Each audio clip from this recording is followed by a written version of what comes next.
Great day yesterday. Blue Jays won 8-3 on Canada Day in front of a packed house, 45,000 here in attendance. The fifth sellout of the season. Blue Jays will try to make it 2 in a row against the Tigers tonight. Now it's time to take a look at the Tigers lineup, brought to you by Quaker State. Real, durable oil. Top of the order, Austin Jackson is a guy that Blue Jays have had trouble with over the years. Jackson, a .293 hitter this season, but against the Blue Jays, he's hit .373 for his career. 37 hits in 98 at-bats, and they got to keep him off the base ahead of the big thumpers, Hunter Cabrera. Fielder, middle of the order, and then down in the bottom of the shortstop, Johnny Peralta has done a great job this year overall. For the season, he's at .310, but against Chen-Ming Wong, he's 5 for 14 with a double and the RBI. Not a whole lot of at-bats in this lineup for Chen-Ming Wong. He hasn't faced him since 2007. 4 starts this year for Chen-Ming Wong. 5th start for the Blue Jays this season. 7th career start versus the Tigers. You mentioned he hasn't faced him since 2007, but he's undefeated in those 6 starts versus the Tigers in his career. 5-0 with a very good 2.5 ERA. He's going to have to be pitched better tonight than he did his last time out. That was against the Red Sox. Could not get out of the second inning. Gave up 7 runs to the Red Sox. Same dangerous type of offensive team in the Tigers tonight. He's got to get that sinker. He's got to get it sinking and keeping it lower in the strike zone. Everything works well for Chen-Ming Wong. He shouldn't need too many plays in the outfield. Davis, Rasmus, and Bautista left to right for the Blue Jays. Meister, Asturias, and Reyes on the left side. Bonifacio and Mark DeRosa on the right side. DeRosa starting for a second straight day. Josh Tolley is behind the plate for Chen-Ming Wong as J.P. Arancibia has got a little bit of a shoulder problem. So Josh Tolley will be behind the plate tonight. Shoulder injury keeping J.P. out of tonight's game. Josh Tolley did a good job yesterday with the knuckleball. Chance tonight to face the sinker baller in Chen-Ming Wong. There's J.P. 2 of the big bats out of the lineup. Adam Lynn was out earlier today trying to get a feel for his back injury, and it might not be more than a day or so before he's back in the lineup. So Austin Jackson will step in. Jackson in the ball game yesterday went 1 for 4. And Chen-Ming Wong is set. Here's the first pitch of the ball game. It's in there for a strike, and we are underway. Jackson had a double in the 5th inning, but Blue Jays were able to leave him on base.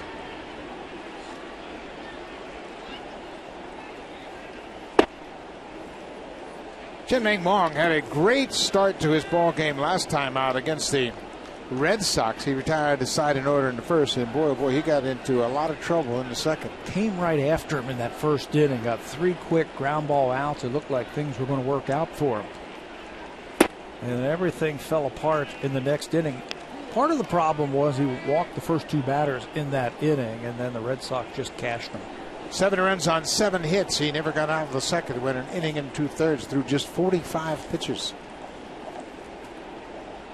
2 balls and a strike to the leadoff man.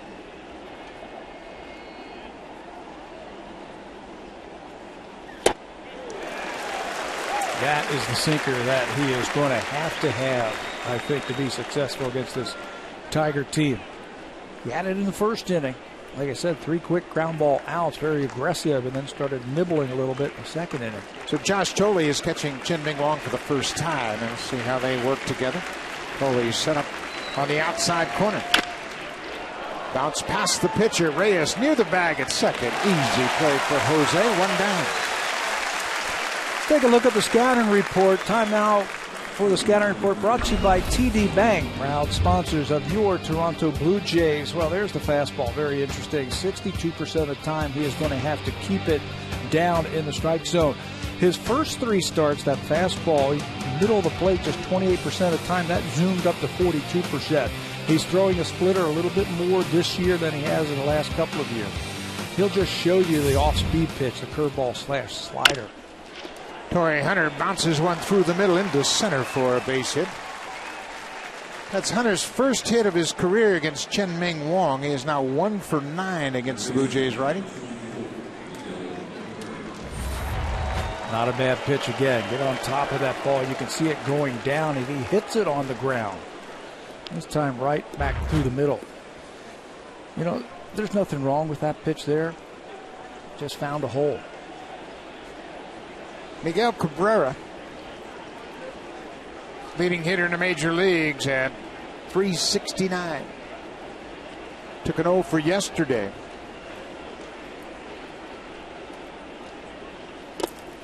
That 0 for 4 snapped his 15-game hit streak. And you can bet, I watched him in BP today, Pat, and he was really focused on hitting the ball the other way. I bet you he didn't pull one ball in batting practice. And he's the kind of guy who really stays in his swing as good as anybody. You combine that with the great talent, you can see why he's hitting nearly 370.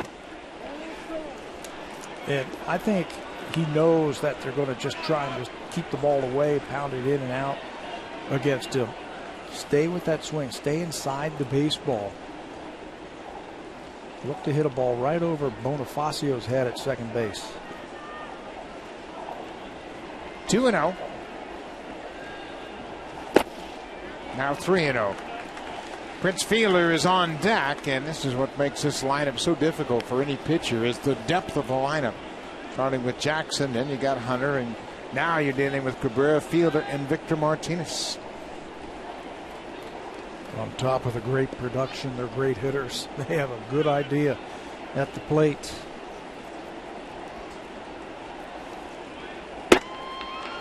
There's a strike. Alan Porter with the delayed call.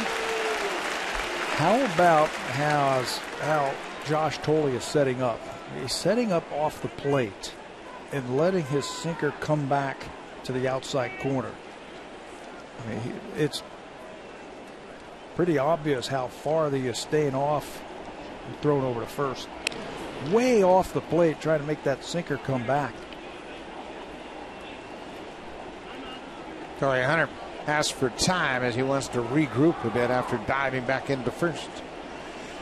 But that's the catcher's job, is just to be alert to how you're going to get the pitcher back into the strike zone. 3-1 pitch, Hunter at first, 1 out. And there's the walk. Upstairs, looked like the same pitch. So with 2 on and 1 out, Prince Fielder yesterday in the 4th inning against R.A. Dickey. Squared up a knuckleball and homered to right field. This is Prince Fielder's 14th home run. He just has that ability just to muscle the ball out of the ballpark. Got him off to a good start yesterday.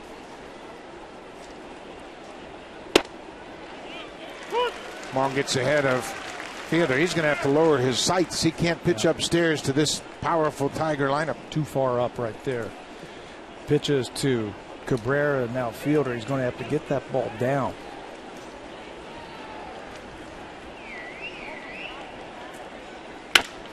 Ball is lined to right. Bautista is there. Fielder might have hit that ball toward the end of the bat.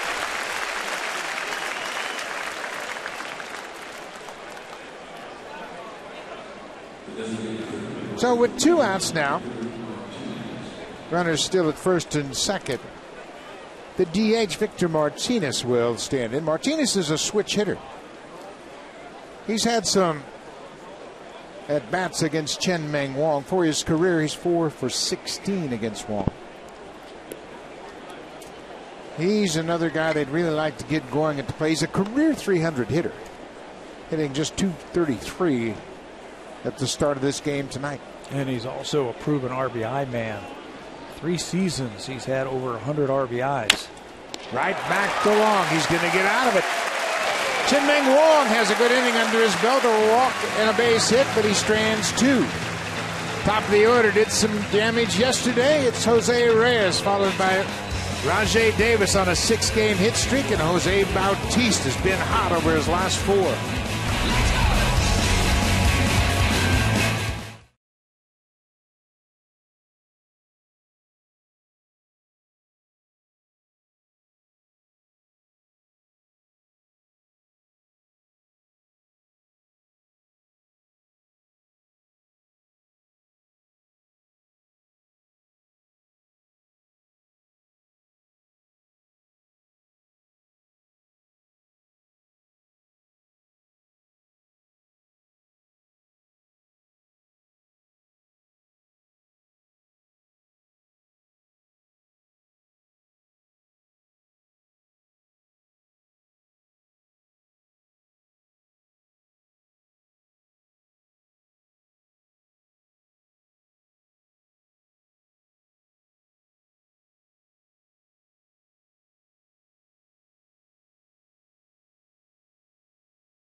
Reyes has really been a spark plug since he's returned to the batting order. Then it's Rajai Davis, and against Doug Fister, he had a lot of success. Davis is a good low ball hitter, and that's Fister's strength. He's got a .429 average, and Jose Bautista, we mentioned his last 4 games. He's 7 for 15 with 3 homers and 5 RBIs. He has dropped down into the 3rd spot. Doug Fister takes them out tonight for the Detroit Tigers. 2nd full season with the Tigers, 17th start of the season. And Blue Jays saw him earlier in the year when he beat him with 8 innings and gave up just 1 earned run. Good sinker, good curveball from Fister. Doug Fister opened up the Tigers' home portion of their schedule. He opened up against the New York Yankees. Gave up a home run in that ball game to Kevin Youkilis, and he's only given up 3 cents. He keeps the ball in the ballpark. Yeah, tough to get the ball in the air against him. He comes right over the top and really keeps the ball down. Jose Reyes is average at .349, albeit in limited at-bats. Reyes 7 for his last 19, including a 3-hit effort yesterday afternoon.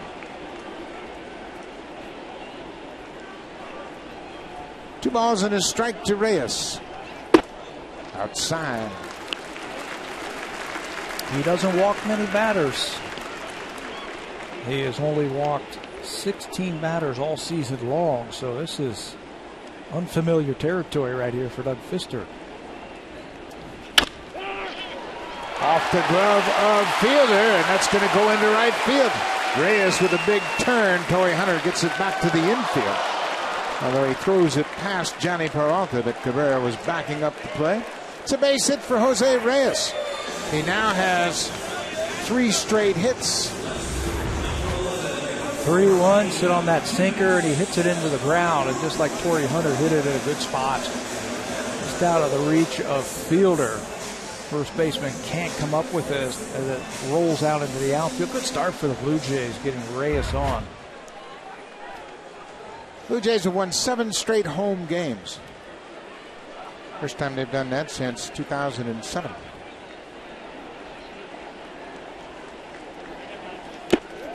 Rajai Davis hit by the pitch. First 2 are going to reach here against Doug Fister.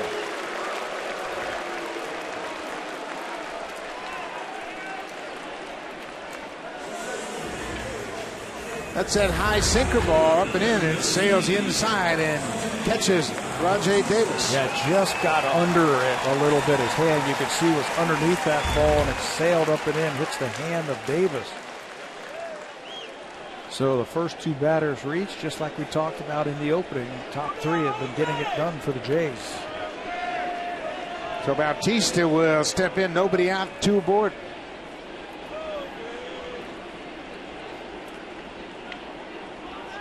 Fister leads the American League in hit batters. That's the 13th batter he has hit.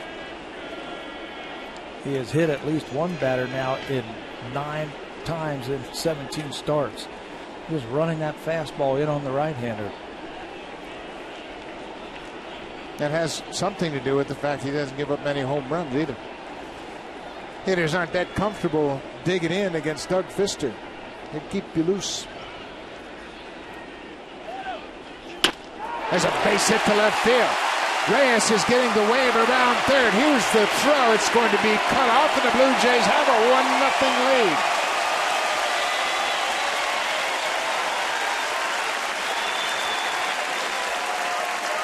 Jose Bautista, RBI number 50. And the Blue Jays are out in front. He is heating up because he's not worrying about hitting the ball the other way. Just seeing the ball and just hitting it hard. You see that pitch on the inner half, how he gets the head down and the barrel through the baseball. He has been hitting the ball hard lately. It's going to score Reyes easily with his speed. No chance for Dirks. The Blue Jays quickly out in front. The igniter is back at the top of the order. Jose Reyes. Colby Rasmus takes a strike. Well, here's another thing that Fister does really well is he holds runners. He's quick to home. He has been timed at under a second getting the ball, releasing it and getting home, making it tough for the base runners to try and steal. And then he uses that inside move, but you're right. Pitchers are timed from their first move to the time the ball hits the catcher's glove. And that's really unloading it in a hurry. Yeah, just the slide step, and he doesn't lose anything on his fastball either with that slide step. Shortstop Johnny Peralta broke in behind Davis, and there was a gaping hole at short.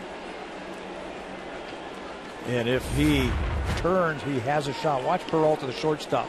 Timing play. Pfister didn't get that sign. That looked like the daylight play with the shortstop. 0-2 to Rasmus. Pfister very aware of Davis at second. Rajay has 87 steals of third. That's the second most since his debut in 2006. Check that, he has 71. Juan Pierre has 87. Off the glove of Alex Avila. That ball handcuffed Avila. This is his first game off the disabled list. He has not played since June 16th when he last caught Doug Pfister. He got crossed up. You could see him. He was starting to lean to his right, expecting a breaking ball. And Pfister threw him a fastball. He's lucky he got some piece of the body on that one. Total cross up. It's pass ball charge to Alex Avila, the catcher. Well, Blue Jays got a great opportunity against the Tigers right here in the first. They've scored one already.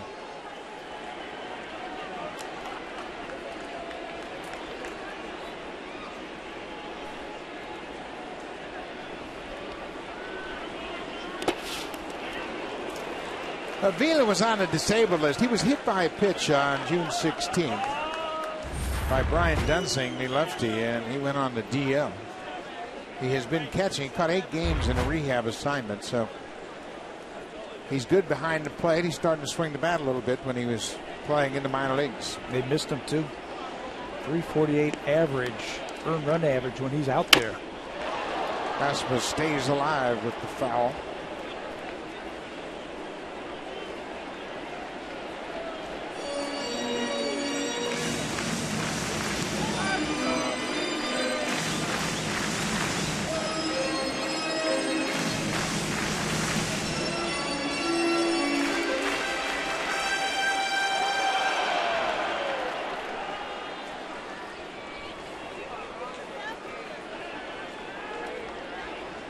Mark DeRosa on deck. He had a 3-run homer in yesterday's game.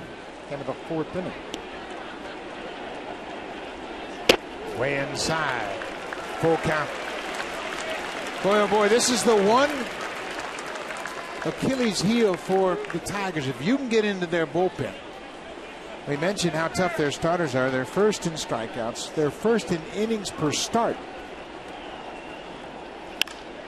It's driven down the left side and deep. Andy Dirks on the run. It's a fair ball. 2 runs are going to come in to score, and Rasmus delivers. A ground rule double. Dirks couldn't make the play. It hit on the warning track and bounced over the wall out of play. With the left-hander and pull hitter Colby Rasmus at the plate, the left fielder is going to take away that gap in the left center field. But that feeds right into Colby Rasmus and where the pitch is. Looked like it was a sinker down and away from Pfister. Rasmus lofts it down the left field line. Long way for Dirks to run to try and catch this one. It'll end up for RBIs 39 and 40 now for Colby Rasmus. So that'll bring Mark DeRosa up yesterday against Luke Pucconen.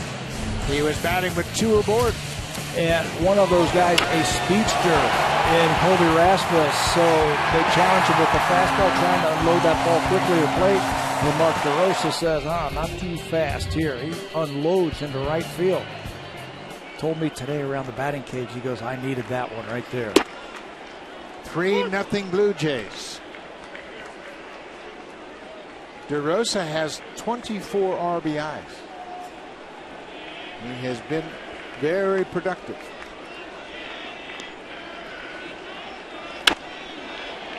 He's behind 0-2. Just 109 at bats for Mark DeRosa, 23 hits. He has made the most of those hits. He's come up with some big hits already this year. The home run in Tampa was a big home run off of McGee. The home run in San Diego.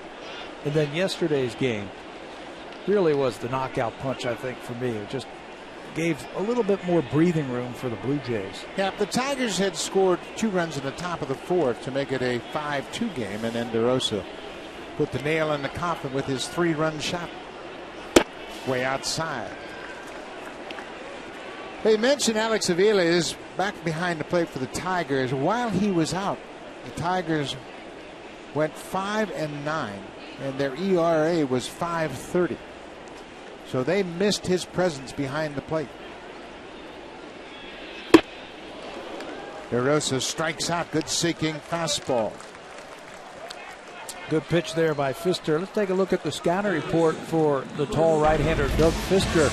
He'll mainly throw you that fastball. 50% of the time he's got good movement on it. He can keep it on both sides of the plate. Mixes in a curveball and a changeup. He's got an outstanding changeup, and he's starting to cut the ball a little bit more to the right-handers. He repeats his delivery, so he's always around the strike zone. Meiser Asturias, the third baseman.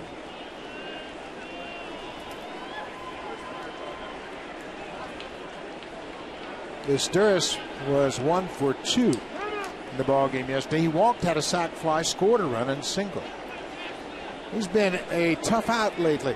He's been especially good on the first pitch. Yep, especially with runners in scoring position. You try and challenge him, try and knock the bat out of his hand. He's waiting for it.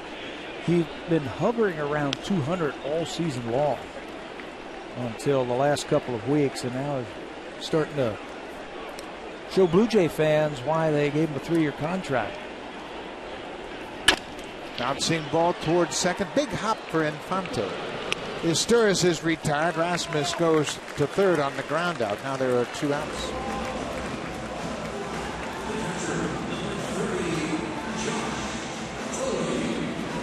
So with 2 outs and a man at third, Josh Thole will step to the plate. Thole catching tonight in place of J.P. Arancibia. It's the first time Thole has started without R.A. Dickey on the mound.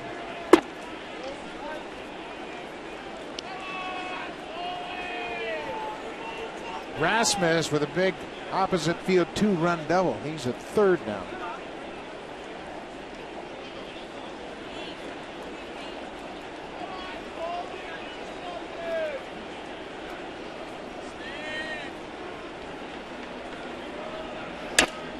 Well, he fouls it back. I think a lot of these left-handers in the Blue Jays lineup tonight got to think about hitting the ball the other way with that dramatic sinking fastball. If you try and pull it, you're going to be out. Take the approach that Colby Rasmus had. Hit the ball the other way.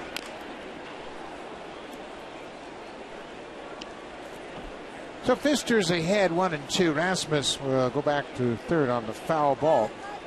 Blue Jays jumping out to a 3-0 lead. What a turnaround in the first inning. Chien-Ming Wong strands a pair of Tiger base runners. And then Doug Fister gives up a 3 spot. And the Blue Jays would love Josh Thole to add on to that right here in the first. When a good pitcher like Doug Fister is struggling in the first inning, you got to take advantage of everything he gives you. There's another duck out there on the pond to knock in. Take advantage of it. Inside. 2 balls, 2 strikes.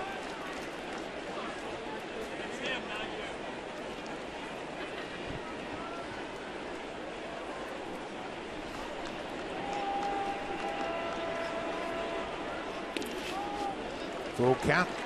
Thole laid off the breaking ball. Emilio Bonifacio, the switch hitter, is on deck. Breaking ball hasn't really done a lot for Doug Fister here in the first inning. Hasn't been able to throw it for a called strike or a swinging strike. Full count, 2 outs. Thole, third base. Cabrera gets up and not in time. Josh Thole drives in that big 4th run of the first inning. An infield hit for Thole. He picks up the RBI. Take him any way you can get him. Good approach again. Hit the ball the other way if he's going to throw you that sinker. You can see how far off the line Cabrera is. He gets to it. He just can't get enough on the throw. Prince Fielder does everything he can over at first base to try and cheat just a little bit, come off there and try and sell it, but Tolley beats it out. Emilio Bonifacio will be the 8th man to bat here in the first. He takes a strike.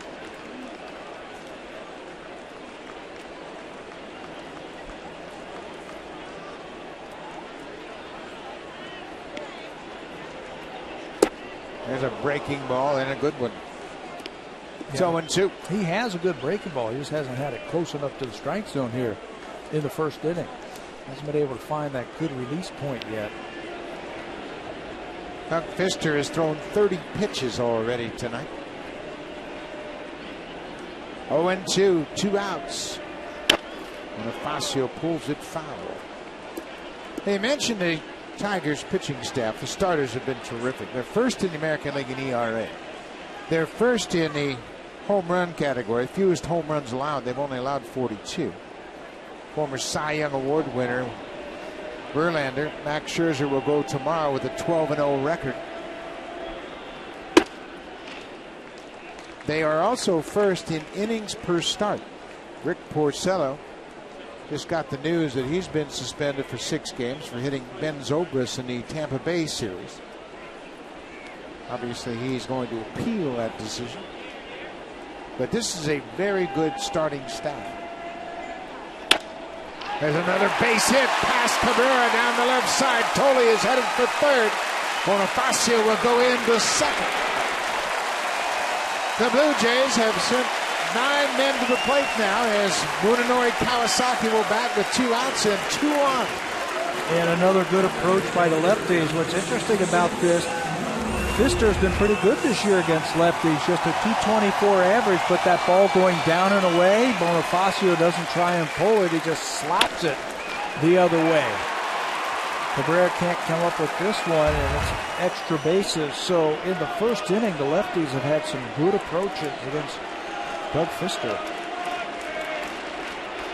Munenori Kawasaki takes one away. Now you know Kawasaki is going to hit the ball the other way. I mean, he's just had a natural type of swing that slashes the ball to left field. Kawasaki is the DH tonight. Munenori had an RBI single in his first at bat in yesterday's game. He drove in the first run of the ball game.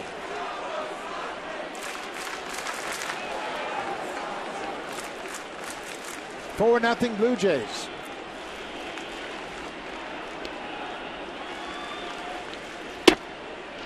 There's a strike on the inside. I was teasing him today about being the DH. He said his first time DHing for Kawasaki. I said, you're going to be like David Ortiz. They call him Big Poppy in Boston. What are they going to call you? He said, Big Noodle, which is his nickname here, the Noodle. 3-1. But you know he's going to go out there and he's going to grind at bats. He's going to figure out a way to get on base. The Blue Jays have sent 9 men to the plate here in the first. So far, they've scored 4 runs on 5 hits. Jose Reyes got it started with a single off the glove of Prince Fielder. Bouncing ball. Infante goes the first. The inning is over, but the Blue Jays have put up a 4 spot in their half of the first. They lead it 4-0. Chien-Ming Wong with a good lead.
SportsNet, brought to you by Home Hardware and Building Center locations. Homeowners helping homeowners with expert advice.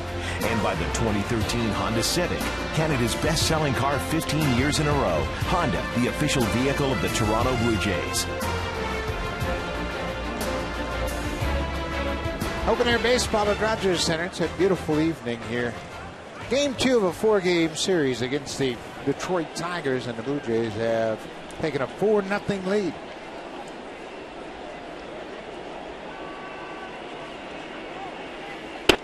See if that spurs Chien-Ming Wang into attacking the strike zone and using his fastball just a little bit more. Got a little bit of a cushion now to work with. Doesn't have to nibble. Go right after him.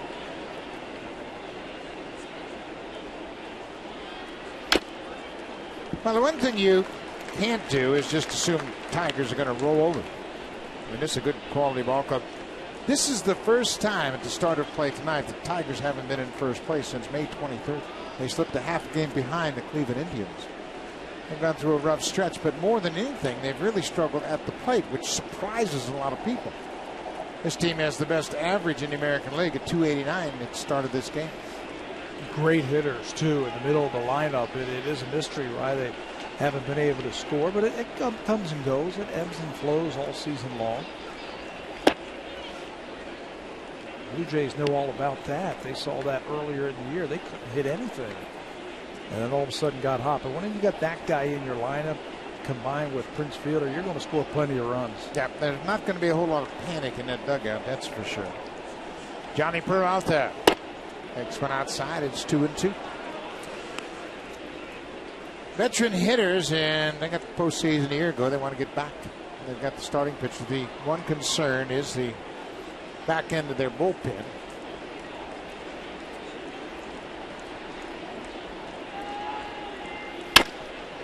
Passed Chien-Ming Wang into center field. Peralta has a leadoff single.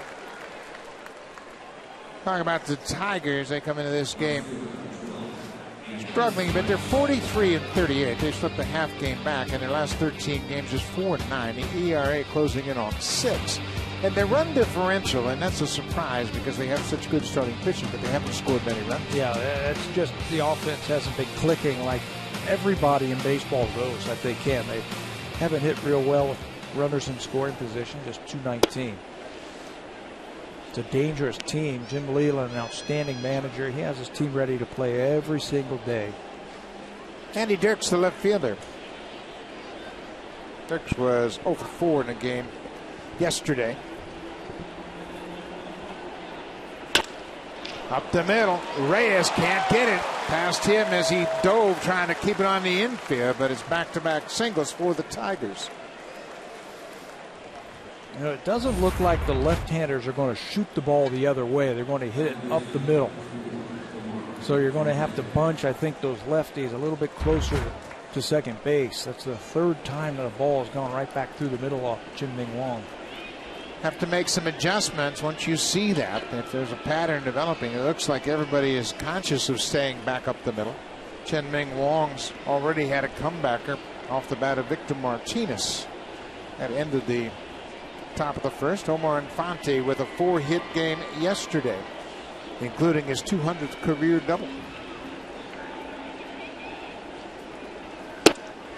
There's a strike.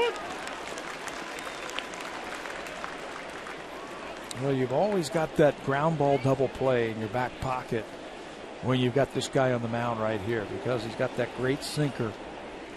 Got a guy at first base and less than 2 outs. Pitcher's best friend is right there. Ball on the strike. Infante, his 4 hits in the game yesterday were the second time he's had a 4-hit game this season. He also did it on June 17th against the Orioles. In that game, he had 4 singles yesterday. He had a home run and a double with those 2 singles.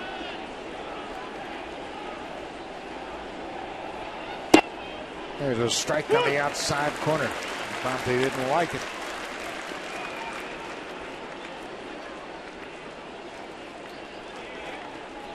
Mentioned Chien-Ming Wang for his career 5-0 against the Tigers with a very good ERA at 2.54. But the last time he pitched against him was August 25th, 2007. That's a fair ball down the left field line. Rajay Davis plays it off the wall. Johnny Peralta's in to score, and Infante has 5 straight hits to start his series here at Rogers Center. 3 hits in a row in the second, and the Tigers are on the board. This is right where Chien-Ming Wang had problems in his last start. Tried to go with another sinker right there and just left it up. That short swing by Infante is going to cash a run. What is it with the second inning? His last couple of starts. Well, you see those big names in the top of the order. Maybe there's a bit of a letdown. But it's Peralta, Dirks, and Infante. 3 straight hits, including the RBI double by Infante. Alex Avila, the number 9 hitter. Avila for the season just a 172 average. But we mentioned the impact of his loss behind the plate. The Tigers went 5-9 without him in the lineup. Yeah, when he's behind the plate, the pitcher's ERA is about 3.5. I'm going to have to start mixing in some splitters here, maybe a breaking ball. Seen a lot of fastballs from Chien-Ming Wang. It's Brian Pena, middle of the screen between Porcello and Scherzer. 2-0 to the number 9 hitter. This is where it gets dicey. Turn that lineup over. Avila drives this one deep to left field. Davis on the run, on the track, at the wall. It's off the wall. 2 runs are going to come in to score. Dirks first in, right behind him, Infante in. It's a brand new ball game. Alex Avila in his first at bat coming off the DL drives home 2. Just about hit a 3-run homer. Yeah, right off the top of the wall. He's got great power the other way. He doesn't have a high average. He's hit 5 home runs. He can hit the ball the other way. It's another fastball out over the plate. Going to have to get that ball down. That looked like it was about belt high, maybe thigh high, and he comes so close from tying up this ball game off the top of the wall. That is 4 straight hits to open up the second inning after your team gave you a 4-run lead. They might get somebody up and moving around out in that bullpen again. Well, they're scurrying around in a hurry out in left field in the Blue Jays bullpen.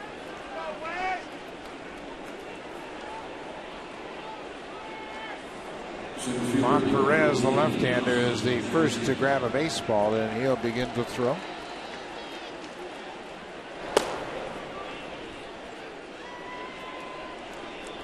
So that big 4-run cushion has evaporated in a heartbeat. Still nobody out. Back to the top of the order.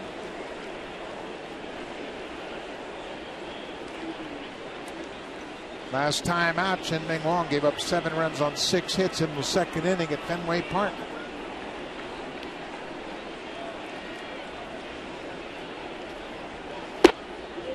Jackson went around. He's got to be thinking about shooting the ball to the right side with nobody out now. He's got that natural inside-out type of swing. One time he got a little bit too far out on that breaking ball. I bet you he'll make the adjustment here with 2 strikes.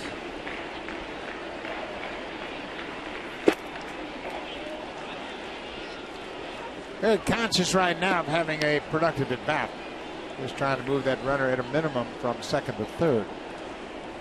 He's been respectable batting with runners in scoring position, up over 270.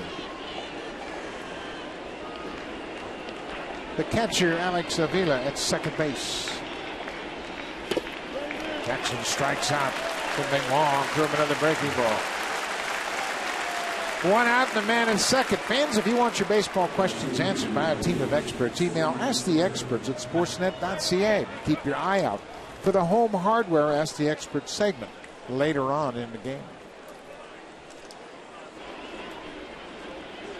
Torrey Hunter singled his first time up. Hit a ground ball through the middle into center.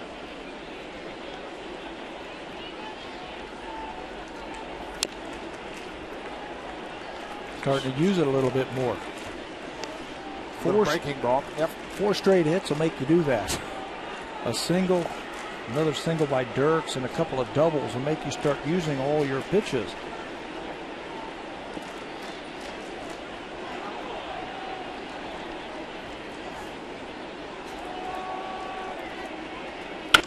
Corey Hunter, base hit to right. Bautista over to his left. They're throwing up the stop sign. Bautista throws a strike to the plate. First and third, one out. Miguel Cabrera will come to the plate. Cabrera, arguably the best hitter in baseball, and the numbers will back it up when you look at his rankings in the Major League Baseball categories that are so important. The average, the hits, home runs, RBIs, and OPS. He's first for the last 2 seasons. Yeah, it's not just the American League. That's all of baseball. 343 average, 323 hits, all the home runs and the production. And we've said it before about him. On top of a great run producer and a home run hitter, he's just a great hitter. And I'm telling you, he thrives in these situations right here. He's not thinking about knocking the ball out of the ballpark. He's thinking about a way to get this guy in. He walked in the first inning. Hunter at first, Avila at third, and Cabrera hits one high and deep to center field. Rasmus back, looking up. Home run, Miguel Cabrera. A 3-run home run, and the Tigers have come all the way back against Chien-Ming Wang. And then some. You know, it takes great discipline for a hitter to stay within your strengths and not deviate from them. And I think he does that better than anybody. Albert Pujols was like that when he was with the St. Louis Cardinals, and now Cabrera's the same way. The discipline to stay within yourself, stay inside the baseball, don't get out there and try and do too much. That is just a textbook perfect approach at the plate by Cabrera, and it cashes 3. Chien-Ming Wang has been up all night long. Fielder taps it back to the mound, and that's just the second out of the inning. But finally, one of those high sinkers was costly for Chien-Ming Wang as Miguel Cabrera hit his 26th homer of the season. Yeah, you're not going to stay around long if you can't get the ball down against a team like the Tigers. They just have too much firepower.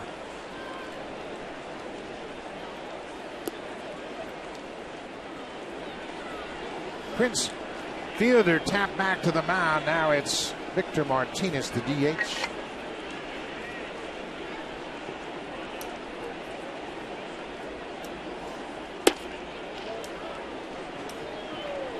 The Tigers, for their second time through the order now, have a pretty good idea that Chien-Ming Wang doesn't have that real good bite that he had when he was a premier pitcher with the Yankees. Yeah, he threw it a little bit harder, too. He was a low 90s fastball with great movement. Now that fastball you see right there, 90, 91. He's going to have to use that splitter, I think. And his breaking ball. He just can't keep pumping fastballs in there.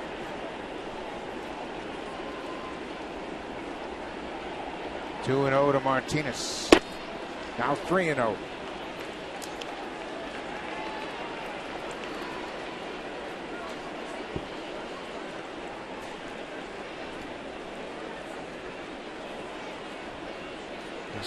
Decisions for John Gibbons right there. His team scores 4, and they give it right back. Base hit on a 3-0 pitch. Victor Martinez had the green light, and he comes up with the hit. John Gibbons has come out of the Blue Jays dugout, and he's already made the call to the bullpen.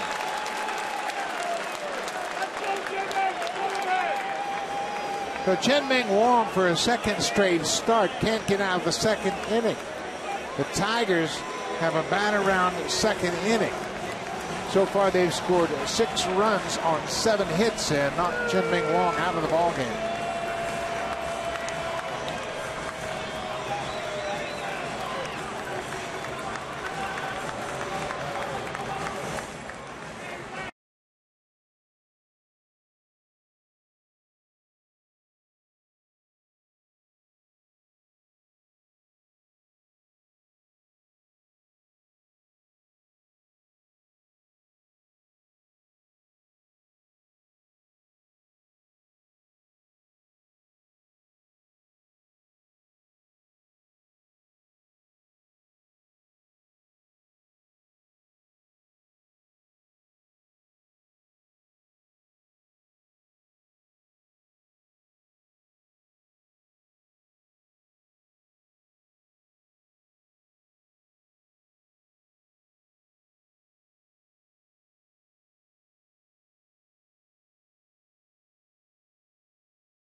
brought to you by the 2013 Honda Civic, Canada's best-selling car 15 years in a row.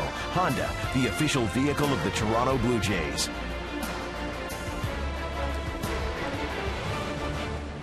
Chien-Ming Wang out of the ball game. Juan Perez in, and Perez makes his 10th appearance of the season. He works with a man at first and 2 outs. Last pitched on Sunday, was charged with the loss. Johnny Peralta skies one well out of play. Back in the seats. Perez came in the 9th inning in that tie game against the Red Sox. He had a hit and a walk, and was the eventual loser in that game when the error ended the ball game in Boston. Before that, he pitched in that series and pitched really well. He came in relief on Thursday, in relief of Aaron Luke, who was the second relief pitcher. Chien-Ming Wang also started that game.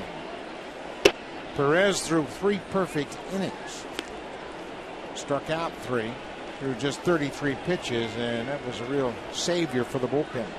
Going to need more of that here tonight. Ball and a strike to Johnny Peralta. Peralta got things started with a single up the middle. He was the 10th Tiger to bat here in the inning.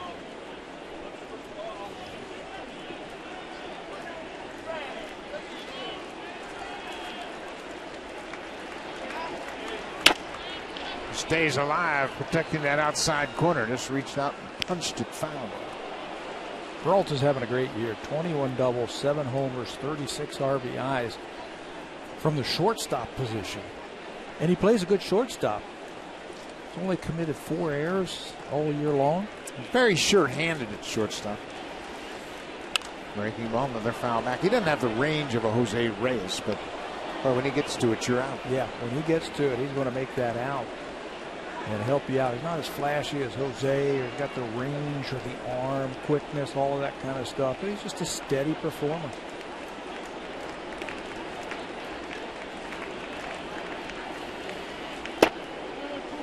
Took a shot at that inside corner and missed. I think that's one thing people don't realize about Juan Perez. He'll throw it 93 miles an hour with a funky delivery and a good breaking ball. Yeah, and he's had success since he's been up here in the big leagues with the Jays. So it's a full count now. There are 2 outs. The Tigers have scored 6 runs here in the top of the second. Doug Fister gave up a 4 spot in the bottom of the first, and now he's got a lead. There goes Martinez. Ball is low, and Peralta takes the walk. It comes with 2 outs. The bullpen has been a real strength of this ball club, and Juan Perez has been a big part of that. When you look back at this bullpen since May 11th, they are first in ERA, second in opponent's batting average, first in WHIP. 8.8 strikeouts per 9 innings. That's 5th best in the American League, and their strikeout to walk ratio was 3rd. They have really pitched well as a unit. This ball is driven into center. Andy Dirks hits a fly ball. Kobe Rasmus makes the catch. But the damage is done. Tigers have scored 6 runs to take a 6-4 lead.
2 runs. It's 6-4 Tigers. Jose Reyes singled and scored in the first inning. Blue Jays had a bat around first inning. They scored 4 runs on 5 hits in the first. And how about Tiger saying, we'll one-up you? They scored 6 runs on 7 hits. Boy, that hurts. It can really deflate you. But what you have to do, you say, hey, it's a long way to the end here. Let's just get right back into the approach we had against Pfister in the first inning. We'll keep an eye on that breaking ball from Pfister. He didn't have it in that first. Oh, what a nice play by Fielder. He beats Reyes to the bag. He saved an extra base hit for Doug Pfister. Fans, now it's time for our Blackberry Sneak Peek stat of the game, brought to you by the new Blackberry Z10 and Q10, built to keep you moving. Talking to Rajay Davis earlier today, and we were asking him about his approach at the plate. He's been conscious about hitting the ball back through the middle, and look what his on base has done now. 2011 is 273. It went up to 309 last year. This year up to 357, and it's a direct reflection of his approach at the plate, trying to hit the ball back through the middle or the other way. He's put up good numbers with limited at-bats, batting .321 for the season. Got hit by a pitch in the first. He came around to score the second Blue Jays run in the 4-run first inning. He's just not spinning off the ball like he has in the past. Taking what they're giving him. There's a drive to right. Torrey Hunter, the 9-time Gold Glover, comes in to make the catch. 2 quick outs for Doug Pfister.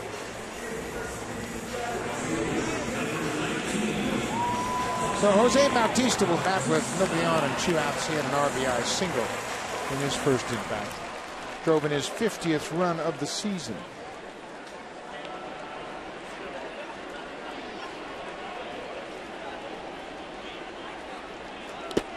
You can see Avila not wasting any time. He called that curveball on the first pitch just to get that into the mix a little more consistently. Yeah, and get Pfister to throw it a little bit more so he can find it. That slider missed outside.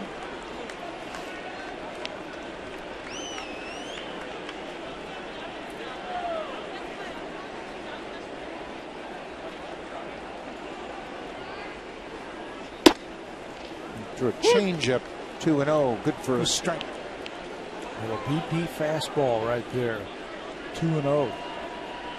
Really threw the timing off. There's another one. 81 miles an hour.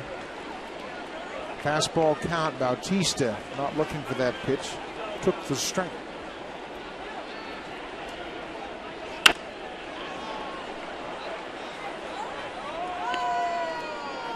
Of course, Pfister very grateful for the run support. Had a rough first inning, and now he's anxious to put up a 0 in the bottom of the second. Yeah, want to do something about it. You know, his teammates went out there and got him 6. Now giving him a lead. Thanks to that guy right there. Big blow. 3-run homer. Bautista walks with 2 outs. Doug Pfister, as we mentioned, he opened up the home half of the Tigers' schedule against New York. He went 4-0 in his first 6 starts, and then he ran into some problems. Just 2-5, ERA over 4. We mentioned he didn't give up any home runs. 3 of his 4 home runs came in those last 10 starts. But 4 home runs for a starter is remarkable. Keeps the ball down. There's a drive to center field. Austin Jackson looking up. Number 5 given up by Pfister. Right on cue. Colby Rasmus has driven in 4 already. He says, I like this cleanup spot here in the lineup for the Blue Jays. John Gibbons puts him in there when Lind and Encarnacion cannot answer the bell. What were you saying about keeping the ball in the ballpark?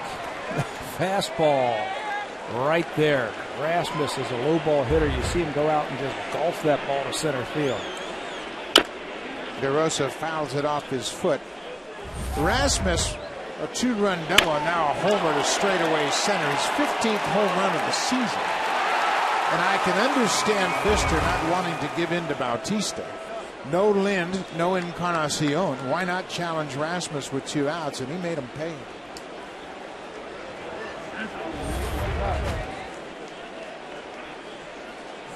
You can see he stays back and balanced. He loads up on that back foot, and he doesn't. The weight doesn't go forward until he starts to swing, and that's where he gets all of his power from.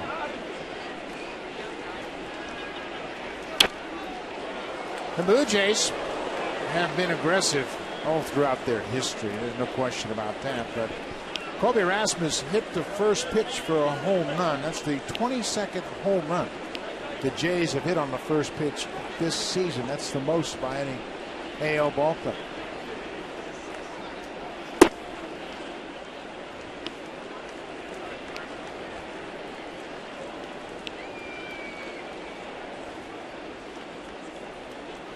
One and 2 to DeRosa. Here's a high fly ball, not that deep in left. Dirks moves underneath it, makes the catch. The inning is over. But how about this ball game? Back and forth already. It's a 6-6 game after 2 at Rogers Center.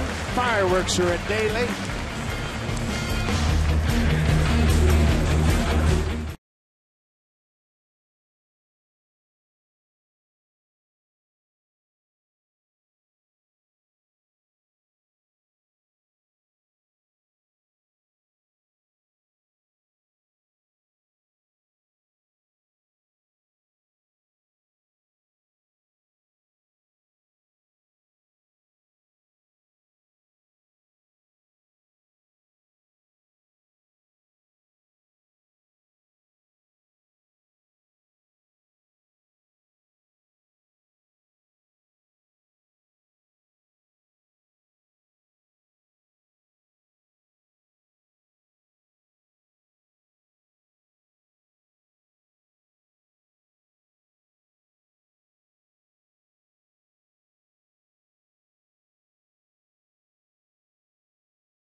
Catch Blue Jays Express on Sportsnet 360, formerly known as The Score. It's a 30-minute interactive postgame show hosted by Eric Smith, with former Blue Jays Paul Spaljerek and Gregor Halloran providing analysis. Blue Jays Express only on Sportsnet 360 right after the ball game. And there will be plenty to break down after this game, at least after the start is 6-6. Well, there's plenty to talk about the first 2 innings. I don't know how it's going to end up, but wow. Omar Infante has 5 straight hits in this series. 2 doubles, a home run, and a pair of singles. He doubled and drove in a run in his first at-bat. Juan Perez in relief of Chen-Ming Wong. Chen-Ming Wong knocked out in the 2nd inning for a 2nd consecutive start. Well, they're going to need some innings out of Juan Perez in quick innings. He's going to have to fill up that strike zone. Use that good sinking fastball and that slider. Work quickly, see if you can get into the 5th inning. It's the one thing about the Blue Jays bullpen. They've been so good. It's given them chances to come back and win. Infante with a defensive swing. And they have to get the lead, I think, by the 7th inning, because they haven't lost this year when leading after 7 innings. Tribute to that good bullpen. The ball bounced in front of home plate. Perez was very efficient last Thursday at Fenway Park. He threw those 3 innings of perfect relief and used just 33 pitches. We're going to need that type of effort from him tonight. 2-2 pitch. Infante strikes out. They finally get him out. The breaking ball, and Infante's retired for the first time in this series. Pull that string with that breaking ball. See, he gets on top of it, and he's not afraid to throw that ball at any time. Good hard breaking ball there for the first out.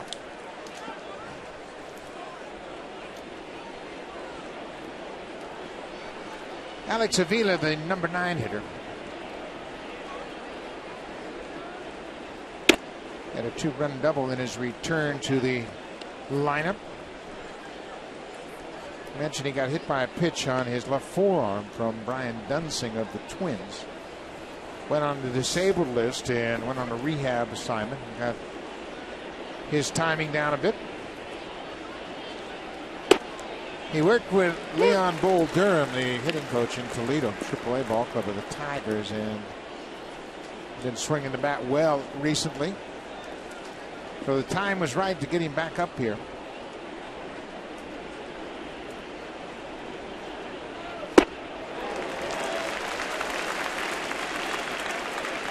Perez, what a find he has been. We saw him in spring training, and Blue Jays had a ton of pitchers in the spring, and he didn't do anything really exceptional. Pat Henkin and Pete Walker liked his breaking ball. They thought he might be a good matchup guy. And boy, were they right about that. Because he could throw it at any time, and it's a good one. Saw him in spring training, and he's probably ahead of the rest of the pitchers, I guess, in the month of March. And he was dealing. Well, Pete Walker knew that they had a lot of competition for that bullpen from the left side spot. Just missed downstairs. Of course, Brett Cecil threw very well, and he grabbed one of those spots. Aaron Luke, on strength of his season a year ago, probably had an advantage. He had a decent spring, and Darren Oliver came back. So the plan was to have Perez start in AAA and form some depth, and that depth is starting to show now. How about that breaking ball? Had locked up the catcher, Alex Avila. Watch the old jelly leg work here. Whoop! Curveball in there for a strike. Back-to-back strikeouts for Perez here in the 3rd.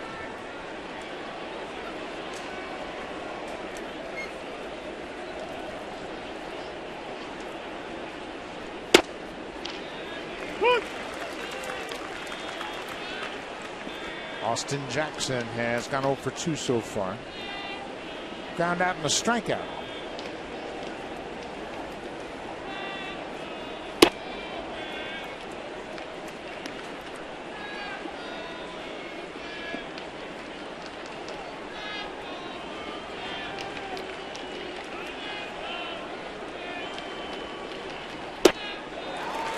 He tried to wait on that breaking ball, but he couldn't catch up. Here is what they're dealing with. He really recoils so quickly when that front leg hits. It just sticks there. And you want to teach young pitchers to follow your leg and follow over your body and finish your pitches. He front foot hits and he recoils quickly, making it tough for the batters to pick up. Little exclamation point for Juan Perez in the 3rd. He strikes out the side in his 6-6 game. Meister Asturis will lead things off for the Jays, followed by Josh Toller. He's got an RBI already, and Bonifacio has a double.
Meiser leads things off for the Jays and takes a strike from Doug Fister.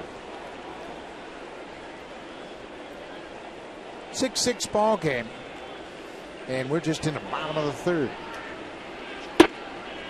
Well, there's that swing back fastball, catches the inside corner. Well, when he is on, he creates such an angle towards home plate the way he delivers the ball. Breaking ball pulled to the right side. Infante to fielder. One down. The Blue Jays Country Music Night is presented by TD. It'll take place Thursday, July 4th. The Blue Jays and the Tigers will wrap up this ball game. 7:07 start. Enjoy country music at the ballpark all night long. There are great giveaways, so make sure you call the Blue Jays 416-341-1234. Log on to BlueJays.com and stop by most Rogers Plus locations. Gastoli picked up an RBI with an infield base hit. A ground ball to third base that Cabrera fielded, and his late throw at first allowed Tolle to get the base hit and the ribby. He's going to start jamming those lefties now. They were punching the ball the other way the first time through. Tolle and Bonifacio, I think they're going to try and keep the ball on the inner half. Another bouncing ball on the right side. Fielder will shovel to Fister. 2 quick outs. Doug Fister always had a lot of potential. You can see he's got size. He's 6'7", throws downhill. He's got a good sinking fastball. But boy, did his career take off after he was traded from Seattle to Detroit. Better ball club in Detroit. He was just pitching with some bad Seattle teams. That's why the one-loss record is just 12-30. His ERA is outstanding at 3.8. Not going to strike out a lot of guys. He's not going to walk a lot of guys. He's pitching at a decent park in Comerica. He's just pitching for a better team, the Tigers.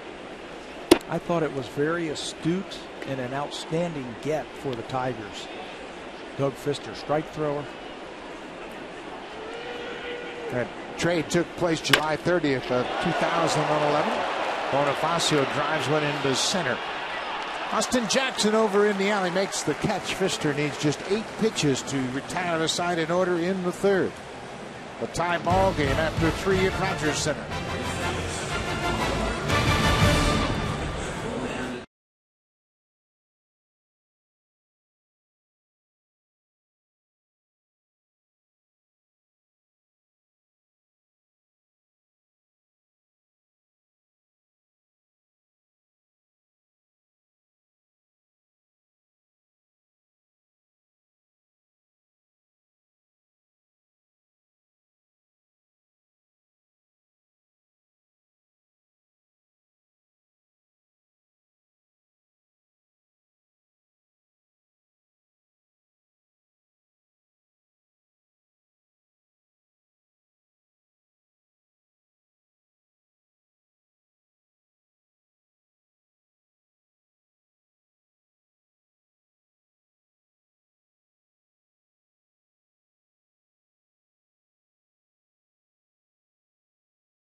I got to ask you first off, who's going to clean up tomorrow? Because you had DeRosa there yesterday, hit a 3-run home run. Colby Rasmus has a season-high 4 RBIs, so who are you going to put up there tomorrow? Well, I tell you, that's been a good spot for us the last couple of days. Well, hopefully it's Lindy. Who'll, he and Eddie should be good to go tomorrow. We got to be a little cautious with it, but we don't think it's anything major. Gibby, talk about and tell the fans what it's like when your starter gets knocked out in the second inning, what your thought process is to finish the game with the bullpen. Well, Tabby, what happened? It happened his last start in Boston, and you could see, the next few games where it does. It takes its toll on you, and it catches up to you in the bullpen, and those guys get gassed. And again tonight, you hopefully he can maybe get a couple key outs, at least keep the game tied, double play. You can send him back out there. Maybe something clicks. Maybe at least keep you in the game enough to go those guys right away. But his problem the last 2 games is. He's been giving up all those runs and all the hits and hasn't been able to get an out. And that's where it's tough because you don't want to let the game get out of hand the other way. And then, after such a good first inning, and we're still trying to win this thing. All right, Gibby, thanks for your time. And it is a 6-6 ball game. And Corey Hunter starts things off with his 3rd hit of the night. It's the first hit off Juan Perez, and Torrey Hunter off to a good start to his night. How about that? On base 3 times in the first 4 innings. All base hits. Looked like a pitch. See how he turns over that fastball and he hits it right off the end of the bat.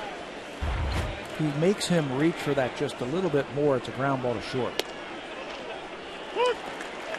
Miguel Cabrera with a 3-run home run his last time up. Cabrera has walked and homered. He now has 26 home runs and 85 RBIs. And I think he's going to snap a streak of never being elected as a starter to the All-Star game. How about that? I can't believe that. But it's true. He's been selected, but he's never been elected. He's never been voted to start the All-Star game. He leads All-American League players as we speak with 5,844,000 votes. And Cabrera is going to start the All-Star game this year, and he certainly deserves to. Can he get to 100 RBIs by then? Pops this one up. Bonifacio out into shallow right. Bautista calls him off and makes the catch. Good job by Bautista. Bonifacio was going to be able to make the play, but the outfield has an easier play. Much easier play, and the Blue Jays caught a break right there. They really missed their spot to Cabrera. Watch Tolle. He wants the ball up, up, up, and it's right down the middle about belt high, and you see the reaction from Cabrera. Says to Tolle, I just missed that one. I can't believe it.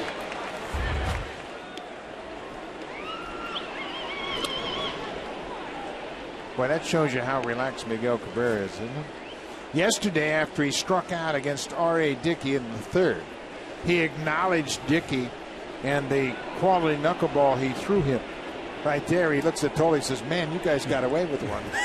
I think everybody in the ballpark knows he got away with one. Got to get that ball up. There are few players that I have ever seen in my career that play the game at such a relaxed level. I mean, he is at ease. At the plate, you see it all the time. I mean, he's always thinking about his at-bats. But there doesn't seem to be any tension in his approach. Confidence. I mean, he's just a confident player. He knows how good he is. He knows what he can do. That guy right there, Jose Reyes, is the same way. They know they're good. They know they can play this game. Prince Fielder has lined out and grounded out.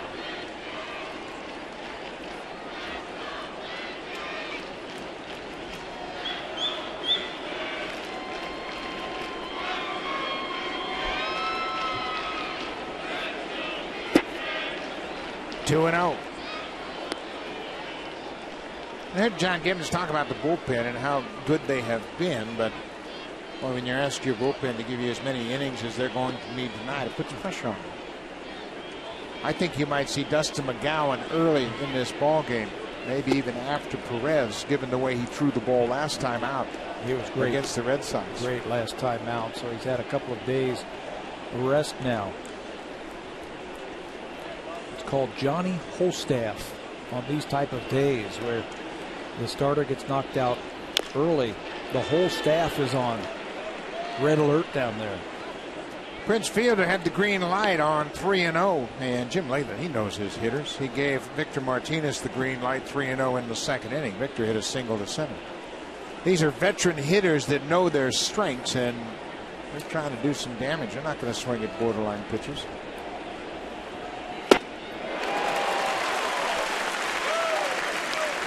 Full count.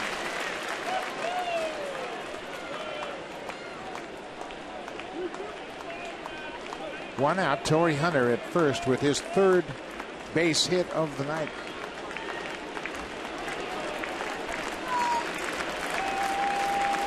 Hunter's on the move. Tolle doesn't see it, and he steals it easily. Fielder struck out. Tolle never made an attempt to throw, and it looked like neither one of the infielders was covering second. Got to be told go. I think if he throws this ball, he might have got an interference. Watch where a fielder ends up over the plate. See, if he throws that ball and runs into fielder, they might get a interference call right there. But nobody was covering second. But there was nobody there. So even if he had thoughts of throwing it, he wasn't going to throw to an empty base. So Hunter's in scoring position for the switch hitting DH, Victor Martinez.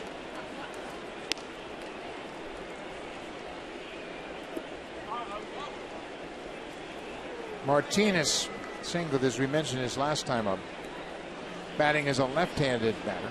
Now he switches sides. He's batting right-handed against Perez.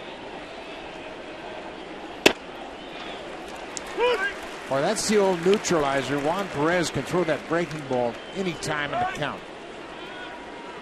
He can add and subtract with it. Throw a little harder, back off, throw a little softer, bouncing in the dirt, get hitters to chase. And if you're the Tigers and you've never faced them, like they haven't, I'm not real sure what he's going to throw. You'll see a lot of those right there. Check swings.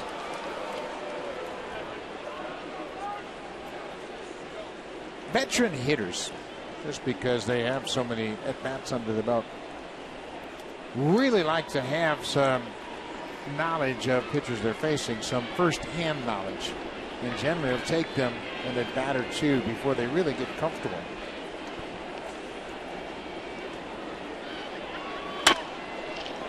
That's a fair ball. Torres will skip it on the turf in time. What a good play by the third baseman. Meiser Torres never panicked. He got to his feet, knew he had some time with Martinez running. That's the tough part. The throw is the easy part. The Blue Jays are out of the inning.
To compete in the FIFA Under-20 World Cup. You can catch the live coverage on Sportsnet World tomorrow, starting at 11 a.m. Eastern.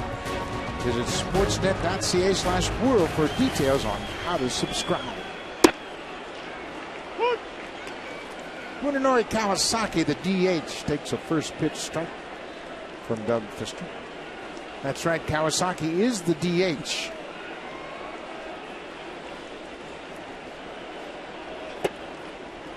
Ball on the strike. It's a 6-6 ball game. 12 runs on 15 hits, and we're in the bottom of the fourth. That's good sinking fastball right on the outside corner.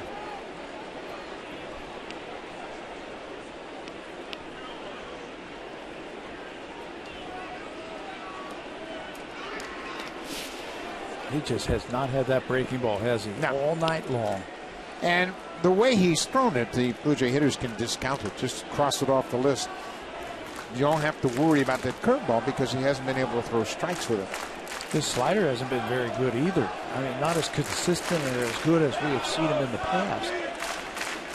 Look for the fastball. Slap it the other way.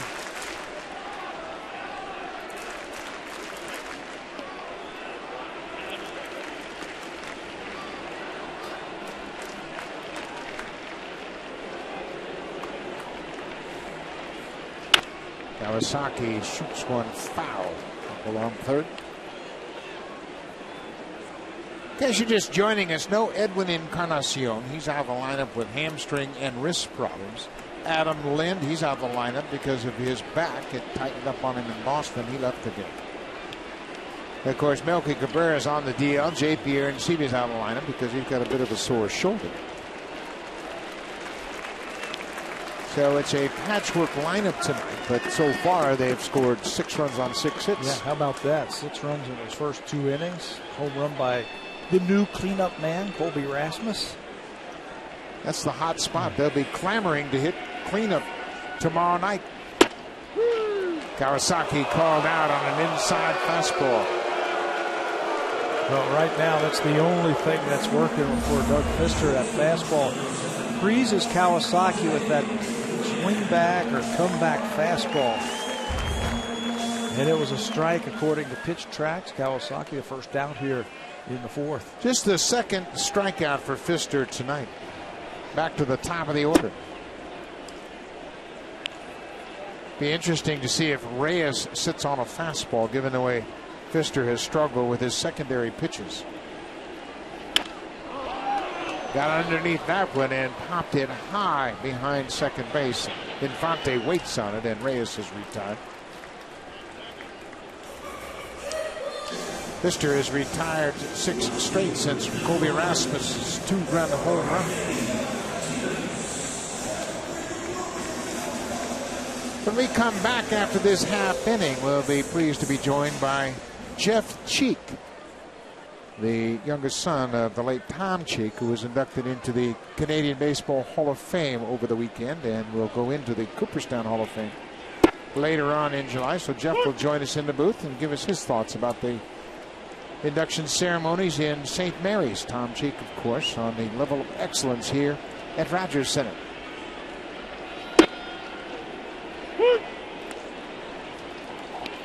Fister quickly ahead of Rajay Davis. 0-2. Bouncing ball toward third. Big hop for Cabrera. He barehands it, throws out Davis. Quick inning for Doug Fister. Now it's time for a Blue Jay Central update. Here's Jamie Campbell and Greg Zahn in a Blackberry broadcast studio.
Into the Canadian Baseball Hall of Fame and for being selected as the 2013 Forrest T. Frick Award recipient. Fans are encouraged to send their favorite Tom Cheek memory or moment to BlueJays.com/Tom Cheek. These memories, moments, stories, and wishes will be shared with the Cheek family early in August, so make sure you log on to BlueJays.com. Aaron Loop is into the ball game. It's a 6-6 game as we head to the top of the fifth. We are pleased to be joined now by Jeff Cheek, Tom's youngest son. And Jeff, congratulations on your father's induction into both Hall of Fames, but tell me about the weekend for your family in St. Mary's. Well, it was a great weekend. To be honored by the Canadian Baseball Hall of Fame. Canada was very special to my dad. Toronto, as you know, been here for a long time. Never really talked about going anywhere else. He was a Toronto Blue Jay 24/7 through all the ups and downs. And have a lot of people that came up to us during the ceremonies and say, I'd listened since '77, and it's just, just hasn't been the same. Your dad was obviously a big part of the reason the Blue Jays became so popular across Canada, and we have heard so many of his great moments. Tell us about your thoughts when you saw the great calls of your father up on this Jumbotron tonight. Well, it was obviously the Joe Carter one always comes up. It's just amazing with the internet. Whenever I'm feeling down, you can go online and pull them up. It's been 20 years since that home run. So, but just to hear all the the names of the people that were here, Dave Steve and Doug Alt's first at bat and everything else. I mean, it just the window that he had with his organization for the first 27 years of the existence was pretty special for our family. Jeff, I read some of your the speech that you just made over the weekend in the Canadian Hall of Fame. Tell us, and the fans at home, what points you wanted to drive home in that speech. Well, like I said, his association with the ball club was never questioned. Technically, he wasn't an employee of the ball club, but he was a Toronto Blue Jay. He lived and breathed with the Blue Jays, and it didn't matter after the game if it was a long game. If somebody stopped him in the parking lot, he would talk to him. He would talk to the third shift worker, the kids, the real diehard baseball fans. It didn't matter, and he would spend more time trying to find out what they did. And it just to watch that as a kid, I try to install that into my kids now. Just being a good person. Giving respect to a lot of folks. That's who my dad was. It didn't matter who you were. He was just a really good guy. He had a booming voice, and everybody recognized his voice immediately. And I know your family had a lot of ups and downs over the last several years waiting for the Hall of Fame ballot in Cooperstown. What was the reaction when you finally got the great news? We were pretty ecstatic. We were very excited about it. You know my dad very well. He would be overwhelmed by it. He would say there's more people deserving, but I think my dad left a pretty good legacy in baseball, not only in Canada but in Major League Baseball. So we are very honored, not only with the Canadian Baseball Hall of Fame, but for the Ford Frick later this year. Now, are you going to deliver that speech in Cooperstown? Well, going into it, Mom was, but she said I did a good job, so maybe we'll go to the pen. But I think my mom will do a really good job. She's been working on it. I think she'll do it, but I'm there nearby if she needs me to do it. But like I said earlier, that pitch tonight was more nerve-wracking than that speech. Well, I know that your mom Shirley will be honored to do it, but she'd be very proud of you too if you did the same thing, because I've heard some of the speech, and I have to thank you for the kind words. That was awfully nice of you to include my wife and myself in that speech. Well, I went back. And I brought up, when I brought up your name, I was talking about a backup catcher, light hitting catcher. But so I had to pull your stats up. Light hitting. I pulled the stats up, so I dropped that part and just said a backup hitting catcher. So you and my dad had a lot of good times together. I remember the telemedia days when you were just starting and getting the chance to do a lot of the American League playoffs and everything else. Right before the game, your family was down on the field, and you got to share that with your brother Tom and your sister Lisa, and of course your mother Shirley, and your dad's longtime partner. But this is the part that impressed me. You can still throw a strike. That's right. Well, I coach 10-year-old baseball right now, so from 48 feet I'm good. It's from the 60-foot that I was in trouble. Throwing BP to those kids? Well, yeah, throwing BP, but the problem was when I walked out, my 10-year-old, first he said, get Ari Dickey and throw him a knuckleball. And then he said, don't blow it. So I thought, oh, boy, I better not bounce it. So I moved up a little bit. I cheated. Now, and I know your dad would be very honored the way that you've all handled this, because you reflect your dad so well. And you remind me a lot of your dad, of course. But we were great friends, and he was the one that got me involved in broadcasting. He kind of brought it out of nowhere when I was still playing and said, hey, Martinez, you ought to think about broadcasting. I said, am I that bad as a player, Tom?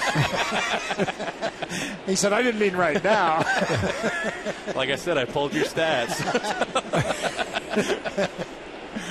Yeah, Jeff, I wanted to ask you this. You know, being involved in baseball, your dad spent a lot of time at the ballpark and loved being at the ballpark. What did that mean, though, at home, and how important your mom played a role in your life? Oh, she was everything. You know the big league life. I mean, from the broadcasting angle of it, it's a 12-month-a-year job. So there was a lot of times, the season would end, and I said it in the speech, in 85, 87, 91, those were years the Jays were in the playoffs. Well, you got to put on a happy face and go broadcast those divisional playoffs. So it was tough back then, but Mom never complained. If it wasn't for her and the support she gave my dad, I don't know if all this would have been possible. Yeah, that's for sure. She was a rock behind the family and certainly supported Tom. And there were a lot of times, like you say, we were always gone for the playoffs. He did the playoffs even when the Blue Jays weren't in it, so he was always gone. But you got a great life together, and you raised a beautiful family, and you should all be proud of that Cheek name, because it will have a lasting impact on the people in Canada, not just baseball fans, but people across Canada. I think his grandkids, 6 of the 7 are here this weekend, and I think they kind of get a appreciation now. I know we've told the stories and all that, but to be able to see his name up there and the tribute before the game, it brings a tear to my eye. We definitely miss him. And Loop strikes out Infante to end the inning. Jeff, we will see you in Cooperstown. Congratulations once again for a job well done. Thanks, Dave. Great job.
A seat upgrade courtesy of TD. Congratulations, and so far you have been treated to quite a big offensive night. 12 runs already in this ball game, and now Blue Jays bullpen is slowed the Tigers down a bit. Bautista, Rasmus, and DeRosa for the Jays here in their half of the 5th.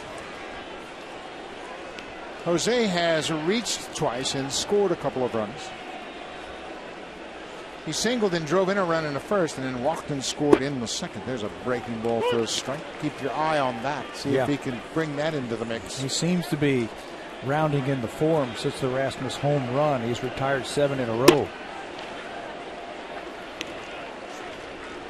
Now, Doug Fister is a veteran, and it's all about making adjustments and having a short memory.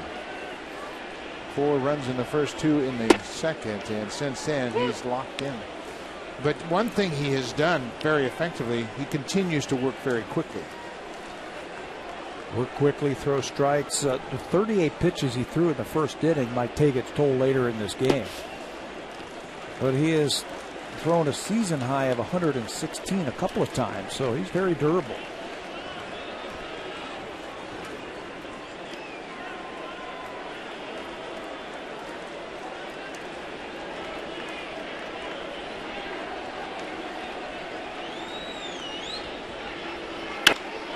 Line drive toward the alley in left field. Andy Dirks gets over and cuts it off. Bautista is held to a long single. He is heating up. He has been on base now 3 times tonight. And when you're leading off an inning, you got to pitch to him. Looked like he threw him a changeup. 3-2. You can see that side spin, but Jose times it up perfectly. Just couldn't get that ball elevated. Line drive to left field. And a good start here in the 5th. Bautista's aboard for Colby Rasmus. Colby has already driven in a season-high 4 runs. 7th time in his career he's had a 4 RBI game. His career high is 6 RBIs. That came as a Cardinal back in 2011. He drove in 6 against the San Francisco Giants in St. Louis. Ball on the strike. Rasmus has doubled to left and hit a line drive home run to center. His 15th homer of the season. He now has 42 RBIs.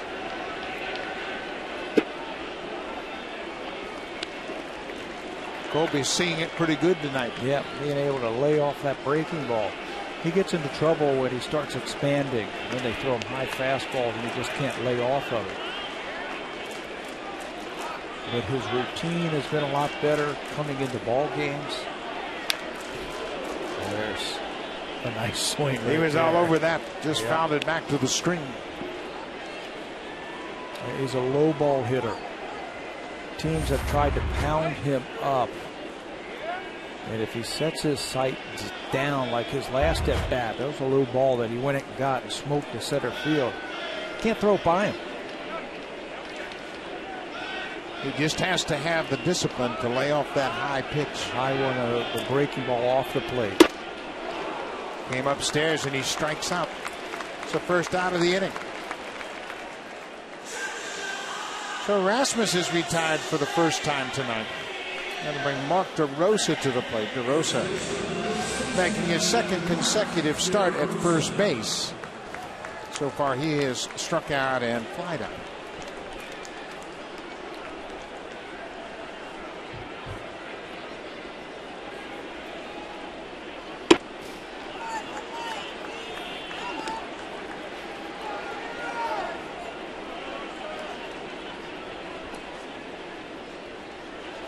Bautista can run at first.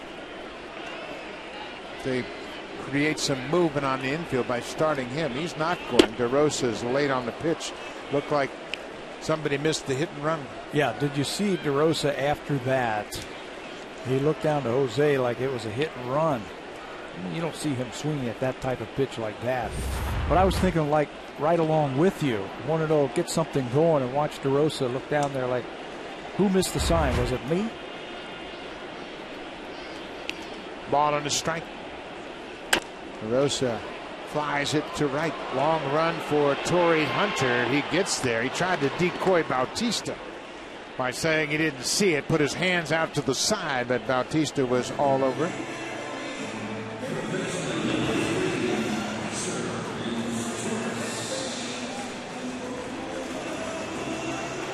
So DeRosa is out. He is now 0 for 3. Spicer Sturris has grounded out twice to second base.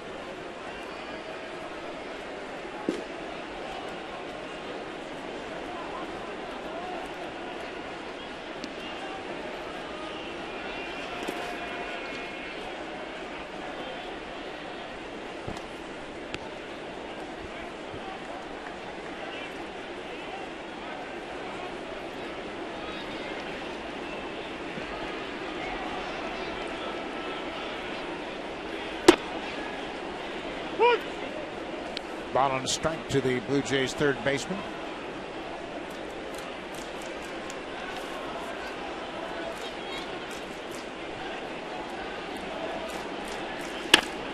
Right back to the pitcher.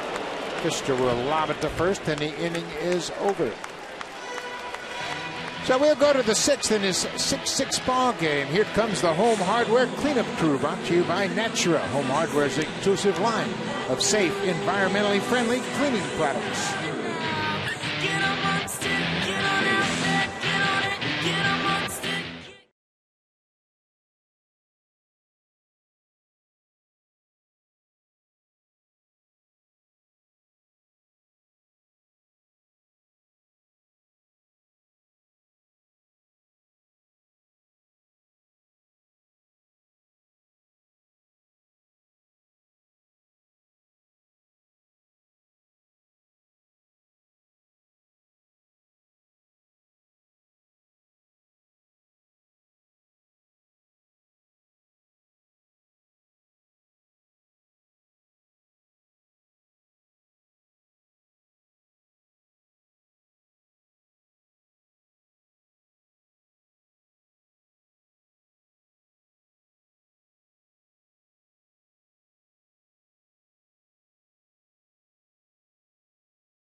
Become prominent around baseball is two of the dominant relievers late in the ball game. Brett Cecil has really taken on this role as a reliever, and then Steve Delabar. Boy, what a job he's done.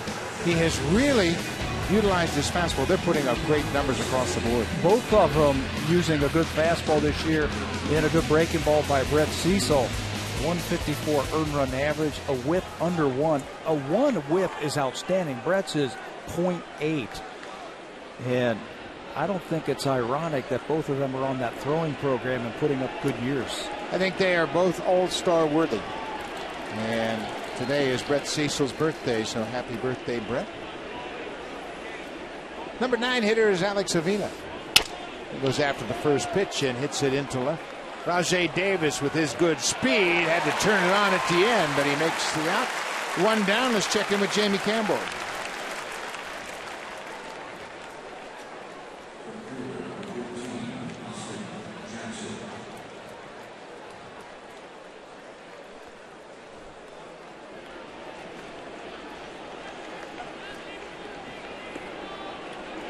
John Lackey is the starter, and he's coming off a great start last time out. He's gone 5 innings and shutting out the Padres on 5 hits. Hasn't walked a batter and struck out 5 so far.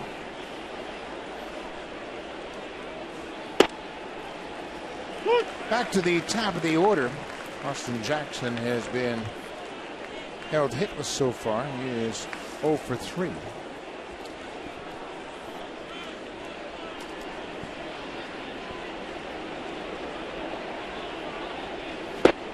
Well, there's that good curveball. It is a beauty. Down and in, and Jackson swings right over the top. You know, the throwing program that we talked about at the beginning here is the velocity trading program that Jamie Evans, who was just hired by the Blue Jays, incorporated. Strengthens your shoulder, strengthens your arm. You do a throwing program with a heavy ball, and it has really shown in his arm strength this year.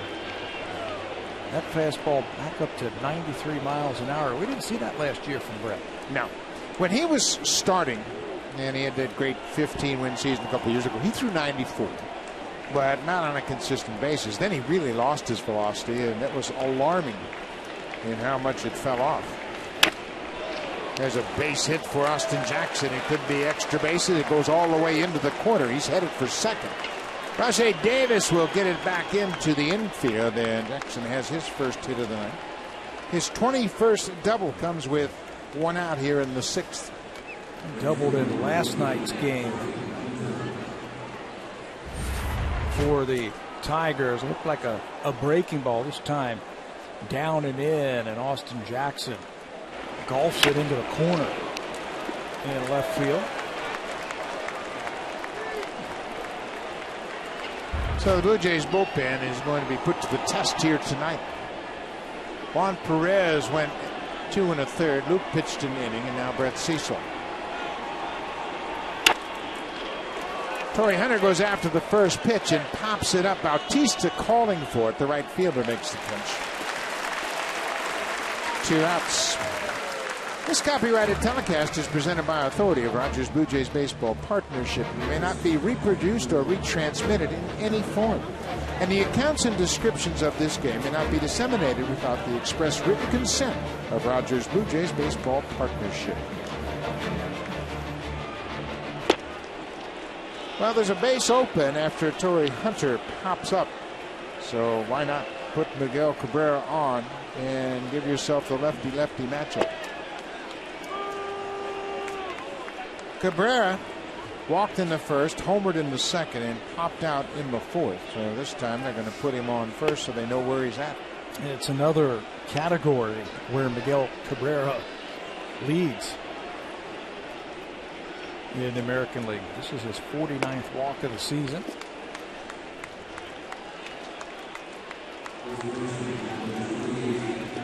Miguel Cabrera has driven in 3 tonight. He's got 85 RBIs on the season, but you look at his RBIs with runners in scoring position, 65. Chris Davis of the Orioles, a distant second. Alan Craig, what a job he has done for the Cardinals. Craig doing all that damage with just 9 home runs. Brandon Phillips having a great season for the Reds. So now you know where Cabrera is. You walk him and you know he's at first. Just take the bat right out of his hands. Runners in scoring position, another category he leads the American League in. Prince Fielder goes after the first pitch and he lines out to Rajay Davis. Davis battling that bank of lights above the Tigers dugout, stays with it, and the inning is over. So putting Cabrera on, they're able to retire Prince Fielder, although he hit it hard. But Rajay Davis makes a sliding catch in left. It's still tied at 6.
That live on your smartphone. Visit RogersAnyPlaceTV.com/sports to get started. Bottom of the 6th. Catcher Josh Tolley takes the first pitch strike. Tolley is starting in place of J.P. Aronsebi tonight. J.P.'s got a bit of a sore shoulder. He is available. This is a little looper down the left field line. Dirk's on the run. He gets there just inside the left field foul line. Tolley's retired. Well, this game has slowed down dramatically after the hectic start. Blue Jays scored 4 runs on 5 hits in the first. Tigers stormed right back and scored 6 runs on 7 hits in the second. The Blue Jays tied it up. Kobe Rasmus with a 2-run home run in the second. And there's been nothing since. This looks like the last time Chien-Ming Wang was on the mound when he faced the Boston Red Sox. One big inning, 7 runs, and then they shut him down the rest of the way. Bullpen's done a great job. Bullpen has been terrific. Doug Fister has sorted things out since that home run. Bonifacio bounces it foul. Blue Jays have had just one base runner in the last 3 innings. Jose Bautista had a leadoff single, and he stayed right there at first, never moved any further. Never moved. It looked like they might have put the hit and run on one of those plays just to try and make something happen. I think John Gibbons is feeling that Fister is starting to find his mojo. Off the end of the bat, Bonifacio is out as Fister made the play. He leaned over and caught the little dribbler up the first base line and carried his momentum right across the bag. Well, he's got 4 pitches that he can throw for strikes. Starting to find that breaking ball just a little bit. Here it is right here. Breaking ball that Bonifacio just beats right into the ground. Nice athletic play by Doug Fister to record the out. Yeah, Fister looked like he might have hurt himself fielding that ball. You can see how gingerly he's trying to slow things down. He's kind of got Alex Avila laughing, and now Jim Leyland's going to come out and make sure everything is okay. Kevin ran the trainer out there, checking with him to make sure. I think everybody saw that Fister really grimaced as he went across the bag. He reached for that ground ball, and when he stretched out, just might have felt something in his hammy or ankle, but he seems to be okay. He don't want to come out of this game now after the rocky start and the fact that he's got everything sorted out. Let's watch him one more time. Break off the mound, catch it. You can see he's not putting the brakes on very quickly. Maybe he just need a little bit of a blow after that sprint. 2 outs. The number 9 hitter is the DH, Munenori Kawasaki. Breaking ball for a strike. That's the point you were making early on. Fister couldn't throw that pitch. Couldn't throw it for a strike. Couldn't find that release point to drop it in there.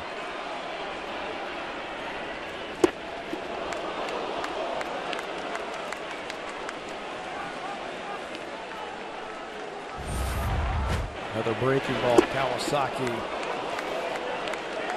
spins himself right to his knees. Took a swing like a DH.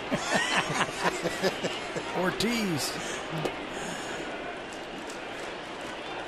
I mentioned earlier when Pat asked him about being the DH like Big Papi, he said, "What's your nickname?" He goes, "They call me Big Noodle." Only when I'm a DH. Yeah, just like that too. No, didn't think about it. Just crack that one on me. Funny guy. 1 ball, 2 strikes, 2 outs.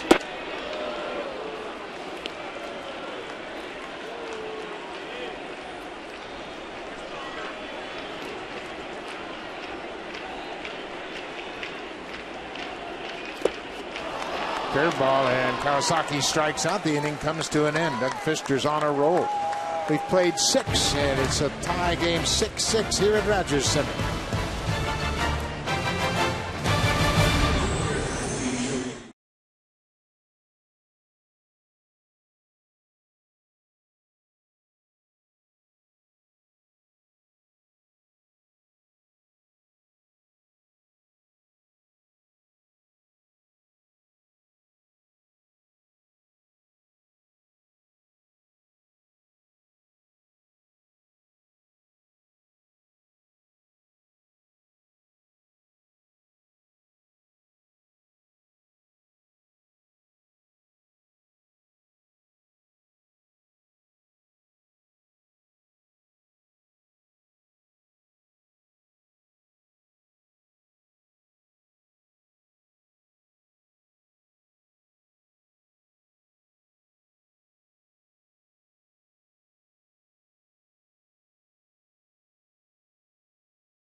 your help. Let's make them both starters for the American League All-Star team.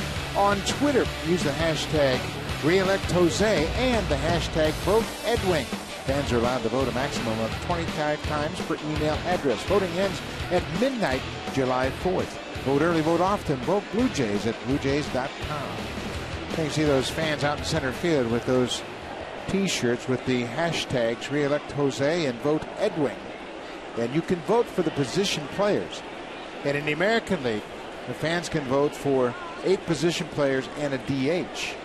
And Edwin Encarnacion needs some help. Jose Bautista has moved into 3rd spot in the outfield voting for the American League.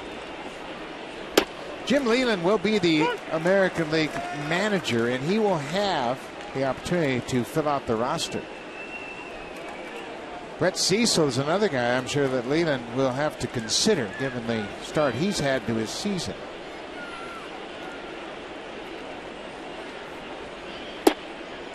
Yeah, nothing like performing in front of the manager.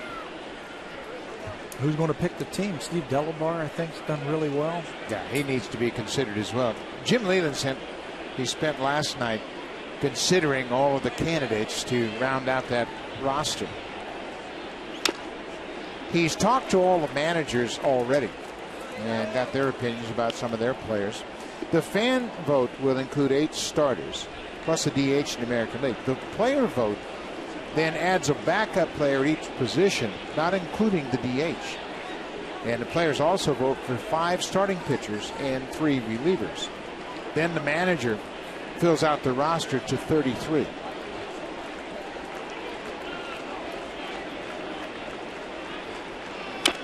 Martinez fouls it off. The manager will fill out the roster, then the fans get the final vote for that 34th player. There will be a 5-man list for the final vote. And then the fans will pick one of those players from the final vote. Each team must be represented, and right now Miguel Cabrera leads the voting. Max Scherzer more than likely will start the All-Star game, given his 12-0 record. Makes sense. You know, you bring your guys there and get them into that game. Cecil strikes out Victor Martinez to start the 7th. There's no denying that Brett Cecil is getting the job done this time. He's going to reach back, cuts that fastball just a little bit. With a little movement, he is able to strike out Martinez. There was a great article in the USA Today written by Paul White that had the top All-Star probables, if you will. Just the 2 players at each position. I thought it was very interesting how he went down the list in both the American League and the National League. And he picked starting pitchers and 5 relief pitchers in each league. And the relief pitchers headed by Mariano Rivera, Joe Nathan, Jesse Crane, who's having a great start to his season, Glenn Perkins, the closer for the Twins, and Greg Holland, the closer for Kansas City. Then you've got to consider Cecil and Delabar right there. Their numbers are right there with those other pitchers, albeit they're not closers. Well, if you want to consider a closer, Casey Jansen's done He sure has. pretty well this year. Delabar leads American League relief pitchers with 57 strikeouts. He is 5-1 with a 1.58 ERA. And opponents are hitting 193 against him. His numbers are strong across the board. Same for Cecil. He's 3-0 with a 1.54 ERA. Peralta swings and misses. It's 2-2. We mentioned Bautista has moved into the 3rd spot in the voting in the outfield. Mike Trout, Adam Jones, and Jose Bautista, top 3 in the voting. Nelson Cruz is right on the heels of Bautista. 2-2. Straightened him up with a fastball. But the All-Star voting will end just before midnight on the 4th of July, so make sure you log on and vote for Edwin Encarnacion. He certainly is All-Star worthy. Strike 3 call. Peralta thought it was off the plate inside. Alan Porter rings him up. Back-to-back strikeouts for Cecil in the 7th. Well, that's what he can do. He's got a fastball. He can cut it. He threw a couple of change-ups to get back into the count to Peralta and then drops this. You can see that curveball, spike curveball, right on the inner half, held there a little bit by Josh Tolley. Look at that. Right on the inside corner for the strikeout. But he showed him all of his pitches. Andy Dirks, the left fielder, takes a breaking ball upstairs. I got one more point about that All-Star game and the guy, Paul White, who picked the third baseman. 4 of them in the American League. How about that? All worthy, too. 4 third basemen he recommended for the All-Star team. Of course, Miguel Cabrera. I mean, he leads the world in RBIs. Then you've got Evan Longoria, who's hitting .298 with 17 homers and 47 RBIs. Manny Machado, the phenom in Baltimore, .321 with 38 doubles. And if you're really not paying attention, you might not recognize what Josh Donaldson has done. For the Oakland A's, he's hit .316 with 13 homers and 53 RBIs. Big numbers. All 4 of those guys you could argue should be on the All-Star team. 3-0 to Dirks. Cecil gets back into the count. And probably will be. Josh Donaldson is out hitting Manny Machado.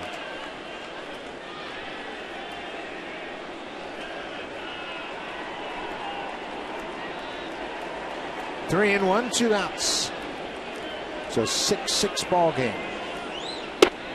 Boy, Cecil, he can throw that breaking ball when he's behind, when he's ahead. It doesn't make any difference. And get him back into the count if he needed to. Now as a hitter, you're saying, okay, if he's throwing me that 3-1, he's got to throw it to me 3-2.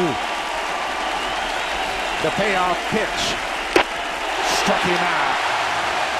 He was thinking breaking ball, and he was tardy on the fastball. Brett Cecil strikes out the side in the 7th. It'll be Reyes, Davis, and Bautista when we come back.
Respectability. What will it take to make this team a contender again? We will tell you in this week's Sportsnet magazine. Subscribe now at sportsnet.ca/magazine. Munenori Kawasaki and Ace standing on the foul line for the national anthem, and they exchange bows. And who gets the last bow? The Kawasaki says, "Okay, Ace, good talking to you, man." New pitcher for the Tigers is Al Albuquerque. Takes over for Doug Fister in the 6-6 ball game. Albuquerque, they missed him last year. He was injured. He's come back. He's put together a pretty good season. Fastball, it's a good fastball, and a slider. And he'll throw a lot of sliders.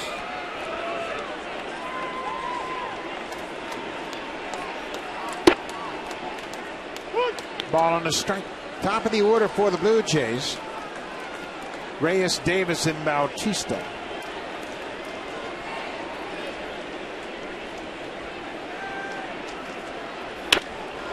Reyes way out in front of that inside pitch. He hooks it into the seats.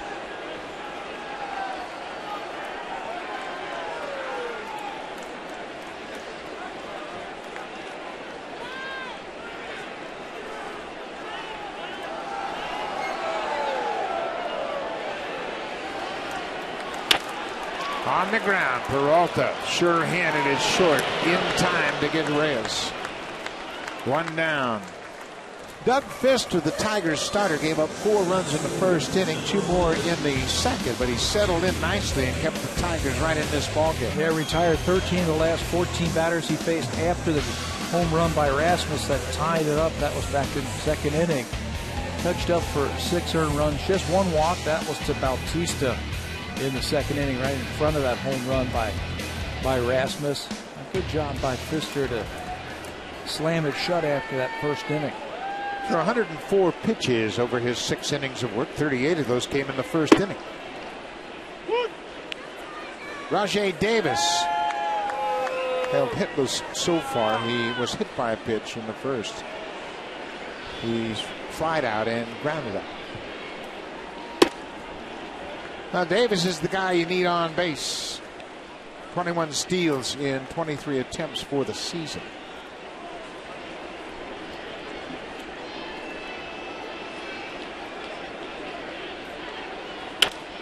This is driven in the air. Shallow right field.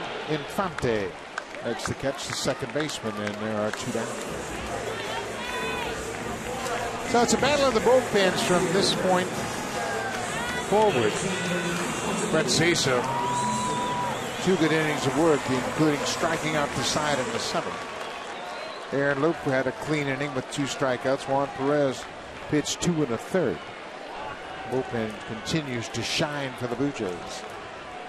Jose Bautista has been on base 3 times, 2 singles and a walk. They need him again. Bautista, he has come through for him.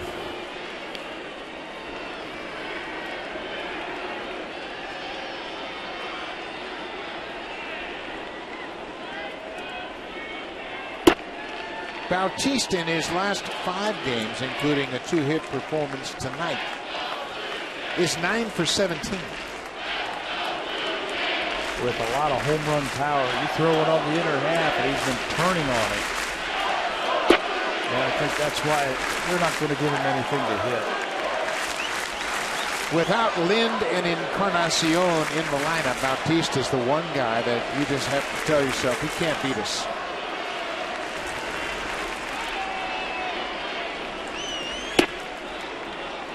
Right on the outside corner.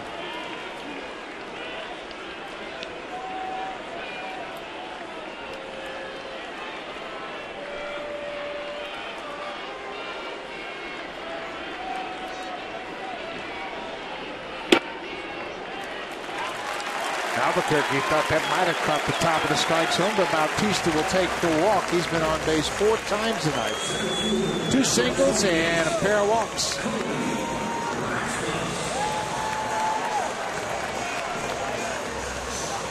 So Colby Rasmus has done the major damage for the Jays tonight. He has doubled and homered. The home run came in the second.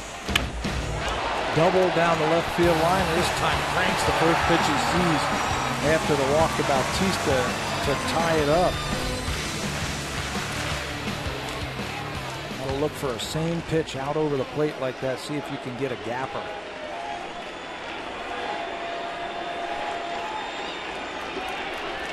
Two outs.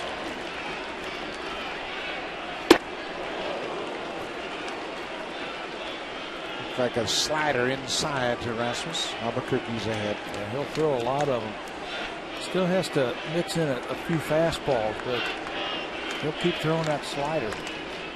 Blue Jays don't have a lot of experience against Albuquerque. Rasmus is 1 for 1. He's only at bat. There's another breaking ball and another strike. 0-2. Now you just wonder if Bautista might take a shot at stealing second here. Rasmus is behind 0-2. There are 2 outs. See if you can't get yourself into scoring position. There he goes. Rasmus strikes out. Bautista had the right idea, but Albuquerque strikes out Rasmus to end the inning. Blue Jays leave a runner. We'll go to the 8th, tied up. Here comes Neil Wagner.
To the game brought to you by Bacardi Oakard Smooth Spiced Rum. Bacardi is a proud partner of the Toronto Blue Jays. Meiser Sturis has played a much better third base here in the last month or so. Here, it's a Gold Glove play right here. Backhand, and then the design hop over to first base. Pick it, flick it, record the out. Nice play. Smooth move by Meiser Sturis. New pitcher for the Jays is the right-hander Neil Wagner, and Omar Infante gets another hit. His second hit of the night starts things off with the Tigers in the 8th. It's been a good year for Neil Wagner. They brought him up at the end of May, and he has meant a lot to this bullpen. Another ERA under 2 for a reliever for the Blue Jays. He's got a big fastball, and he's been able to throw it now, keep it on line and throw it for strikes, combined with a little bit of a breaking ball and a splitter. He's put up some good numbers so far. Alex Avila, the catcher, had a 2-run double his first time up. He has since struck out and flied out.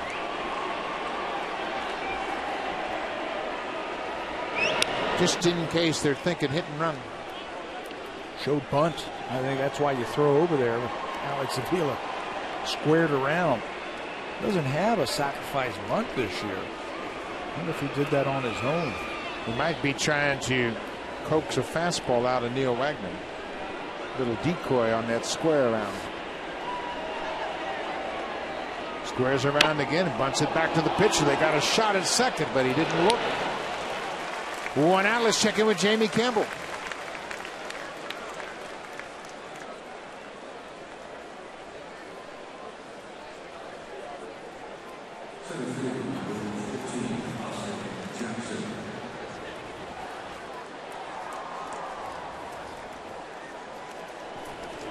Well, we'll keep an eye on that, as I'm sure Jamie Campbell will keep us updated. Homer Bailey through 7 innings, 1 walk, 8 strikeouts. Speaking of the Giants, 60 years ago on this date, one of the best games ever pitched. 2 pitchers went into the 16th inning, Juan Marichal and Warren Spahn.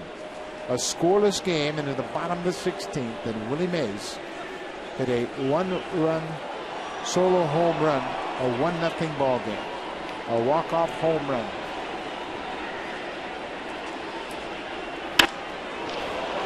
High deep drive to center off the bat of Austin Jackson. Rasmus runs it down, and here's the throw to third base as Infante tags.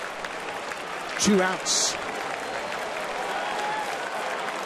On July 19th, they're still retired and extremely dangerous. Tell me that's a stick of dynamite in your pocket. It's for emergencies. Red 2, July 19th.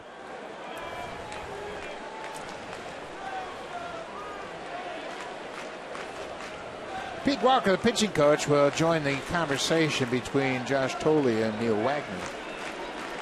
Just to remind Wagner of the approach they want to take against Torrey Hunter. Hunter's had 3 hits in 4 at-bats. He has 3 singles. Well, this is the beauty of having Miguel Cabrera in your lineup right here, and a good fastball hitter in Torrey Hunter. You got Cabrera behind you. You don't want to lose him and have to face Cabrera with a couple of guys on. Torrey knows that. He's going to be hunting that fastball right here early in the count. Cabrera is on deck. Blue Jays walked him the last time up, and it paid off as Fielder lined out to left to end the inning. Good job by Wagner to get ahead of Hunter.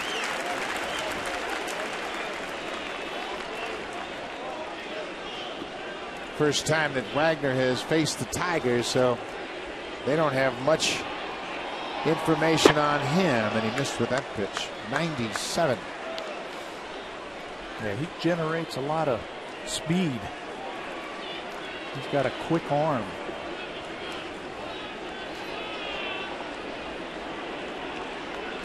Ball and a strike to the right fielder. Off of Wagner, Reyes bare hands it, and not in time at first. The deflection off the pitcher. Reyes made a terrific grab of the ball and threw DeRosa's stretch, but Hunter, hustling down the line, picks up his 4th hit and gives the Tigers a 7-6 lead.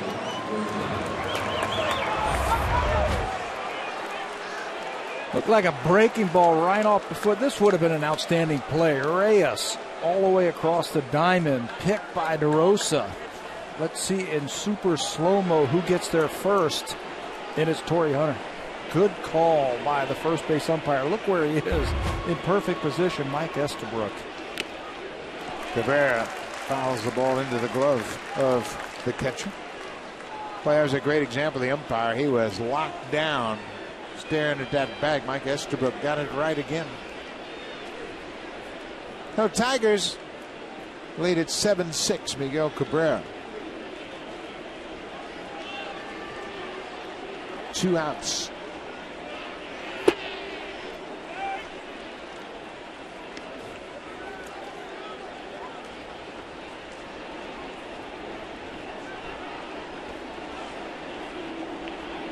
Torrey Hunter's second 4-hit game of the season.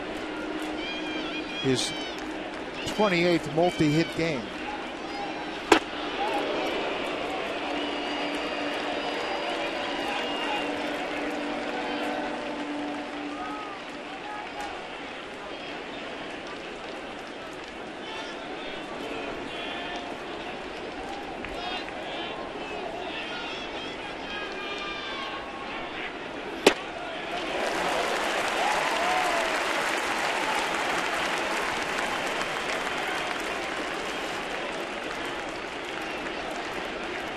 Cabrera late on that 97-mile-an-hour fastball.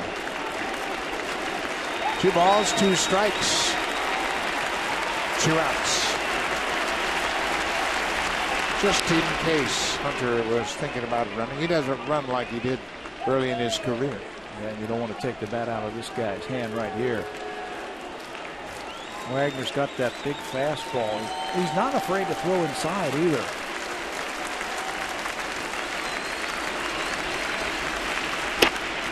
Strike 3 call. Cabrera is called out. The bullpen has 10 Ks right now. Tigers have taken a 7-6 lead. Now it's time for a Blue Jays Central update. Here's Jamie Campbell and Greg Zahn in the Blackberry Broadcast Studio.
Trying to stretch out. And this is the second pitch there as he ducks away from it, and he kind of reacted to his back. Like he may have felt something in the right side of his back. Yeah. Saw him stretching it out a little bit, and then here's the swing right there. You can see something just doesn't look right with him. He walked out to his position, hasn't thrown a ball yet this inning, but it just looks like something's not right. Yeah, and he looks a little concerned there. Buck DeRosa goes after the first pitch from Drew Smiley.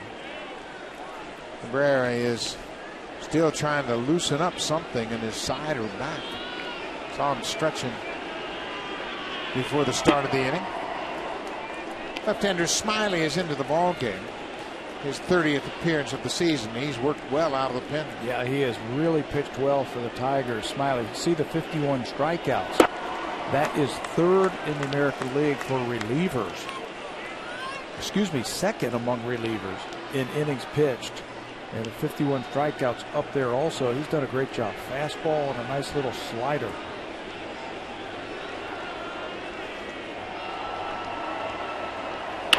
DeRosa gets jammed. It's a soft liner to the second baseman. Now it's time for the drive of the game, brought to you by the 2013 Honda CR-V and IIHS Top Safety Pick. Honda is the official vehicle of the Toronto Blue Jays. Well, we were just talking about Miguel Cabrera. This is our drive of the game. Off a Chien-Ming Wong 3-run bomb to center field.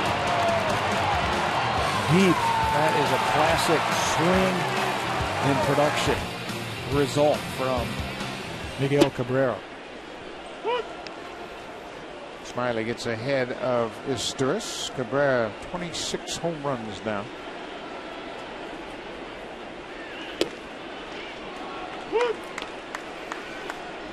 Oh, and 2. He has been good. Smiley can cut the ball in on the right-hander's little slider. He's got a changeup. Yeah, he is working quickly, throwing a lot of strikes. He's a starter, and they project him eventually to move back into the rotation. He's got full complement of pitches. He and Doug Fister were in competition for spot in the rotation, along with Rick Porcello. There was some thought that maybe Porcello would work out of the pen and Smiley would move into the rotation. Another cutter fouled off at the plate. Talking to some of the Tiger people, they said he's been their best reliever. And there are some questions of who's going to close and finish off the end of the game. Smiley's done a great job. Great numbers for Jim Leland's team. Chip Jones is the pitching coach for the Tigers. 1-2. Stewart stays alive. Well, the Blue Jays bullpen again, another outstanding effort. And remember, Juan Perez came in the ball game in the second inning with 2 outs. That's the trainer, Kevin Rand, keeping his eye on Miguel Cabrera over at third base. And of course, he's the franchise. He's got something going on his right side. Just look at his face and his body language. This is popped up. Infante in fair territory makes the catch. There are 2 outs.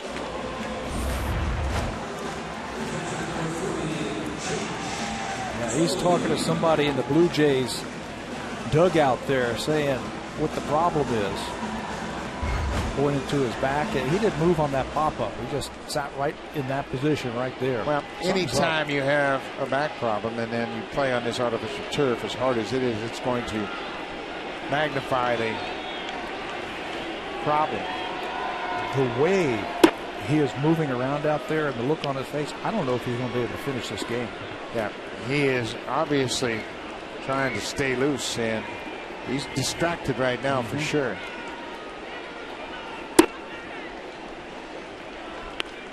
Josh Tolley has gone 1 for 3, picked up an RBI in the first, had an infield single to third. Tigers lead at 7-6.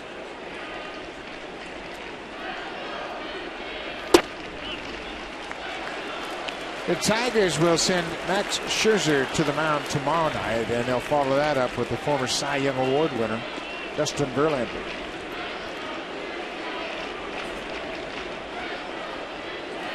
3-0 to Tolley. Pours the fastball right in there. Scherzer is 12-0. Great start to his season. Got a 3.10 ERA with 131 strikeouts. Well, he pops it into the seats. The league has hit just 190 against Max Scherzer.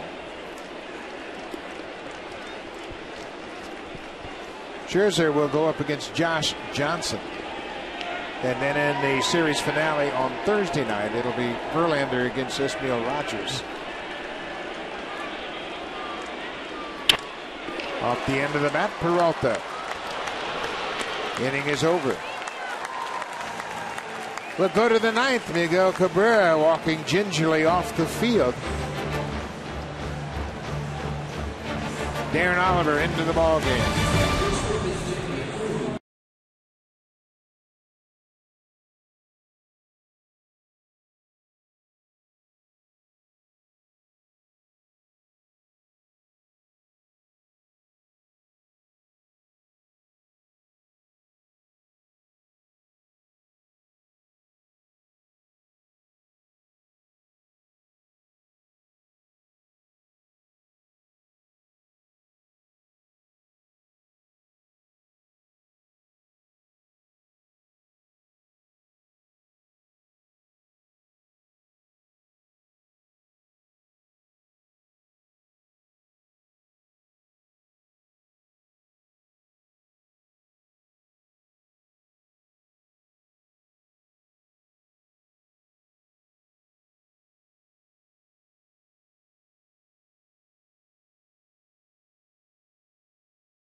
Bench, and after they have that conversation, Santiago's taking his jacket off. Yeah. I think he's looks going like he's out of the game. Yeah, Santiago will probably go in and play third base. He's not moving around too well.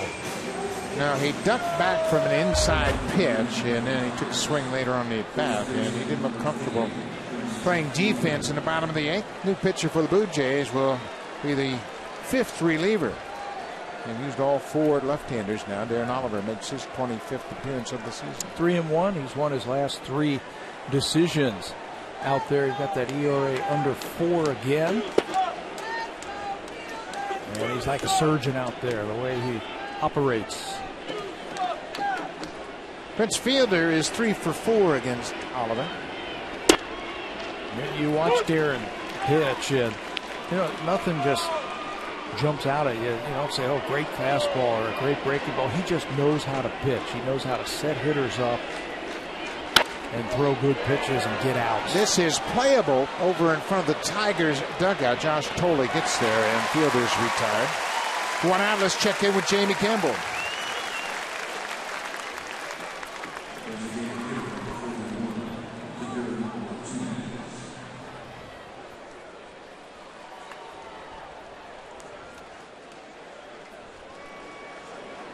Now then, Brandon Crawford will start things off for the Giants and the pitcher spot, and back to the top of the order, Gregor Blanco. So that's what stands in between Homer Bailey and the no-hitter.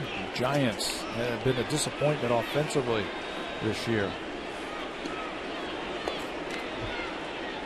Victor Martinez takes one down and away.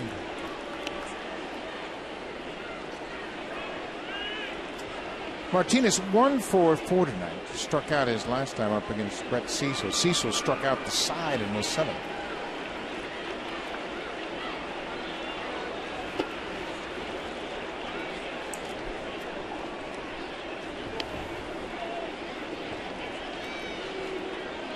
Blue Jay relievers tonight have recorded 10 strikeouts. It's the 18th time in franchise history that they've had 10 or more strikeouts in a game.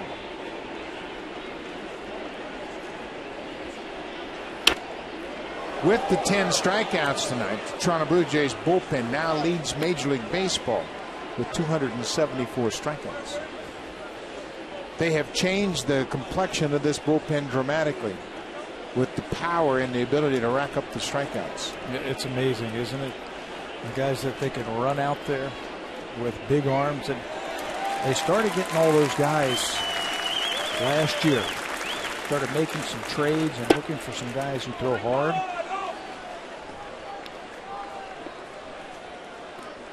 Oliver thought that was a strike. He didn't get the call. It's now 3-1.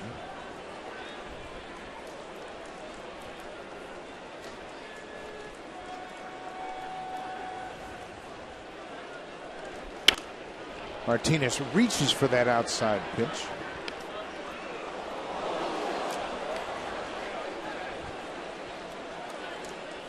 Speaking of strikeouts, take a look at Double-A New Hampshire tonight. Marcus Stroman pitched 6 2/3 in his start, gave up 6 hits, 3 earned runs, walked a batter, and struck out 13.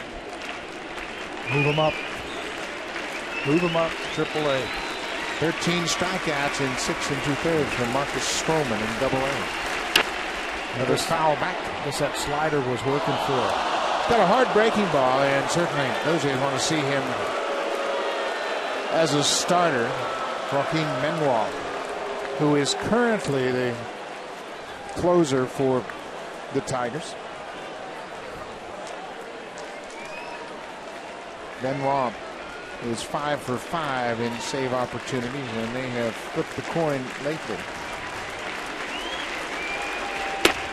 Another strikeout. Martinez strikes out. That's 11 strikeouts for the Blue Jays bullpen tonight.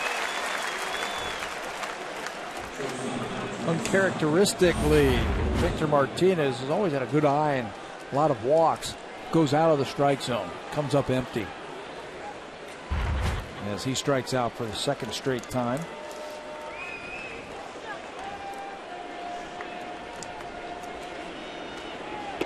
I figured in that long game we did in San Diego, was that 17 or 18 innings, they had to have 10 strikeouts in that game. And they did. Right on the nose, the bullpen. They have 11 tonight, 12 in the ball game. Chien-Ming Wong had a strikeout in the second inning. He struck out Austin Jackson. Again, the second inning proved to be costly to Chien-Ming Wong. In his last 2 starts, he's pitched a total of 3 1/3. Given up 14 hits, 13 earned runs. He's walked 3 and had 1 strikeout.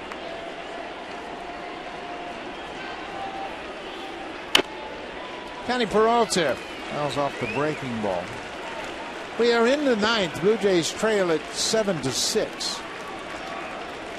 They gave Chien-Ming Wong a 4-0 lead in the bottom of the first. They scored 4 runs on 5 hits off of Doug Fister. But the Tigers came right back with 6 runs of their own in the next half inning.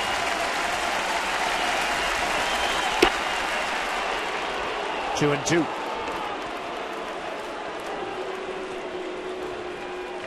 Looking ahead to the bottom of the 9th, Emilio Bonifacio, then Munenori Kawasaki, and back to the top of the order, Jose Reyes. And not a lot of options for John Gibbons. Aaron Sebia suggested he would be available to swing the bat. We're not sure whether Linder and Encarnacion, either one of those batters, might be able to swing a bat. Oliver with a pair of strikeouts, and the bullpen has been great tonight once again. Tigers go down in order in the 9th. Bonifacio, then Kawasaki, and top of the order, Jose Reyes. Blue Jays down by 1.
joined by Connected. They'll be connected on East Ontario, West and Pacific.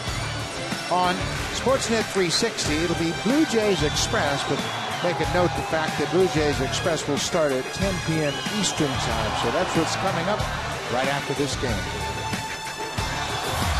The pitcher for the Tigers is Joaquin Benoit, making his 33rd appearance. We mentioned he is 5 for 5 in save opportunities. Tigers have had 6 pitchers already this year with save opportunities, and this is the one that they're going to right now. 32 games, 2-0, 189 earned run average from Benoit. He's always been a strikeout pitcher. He's averaging 11 in 9 innings.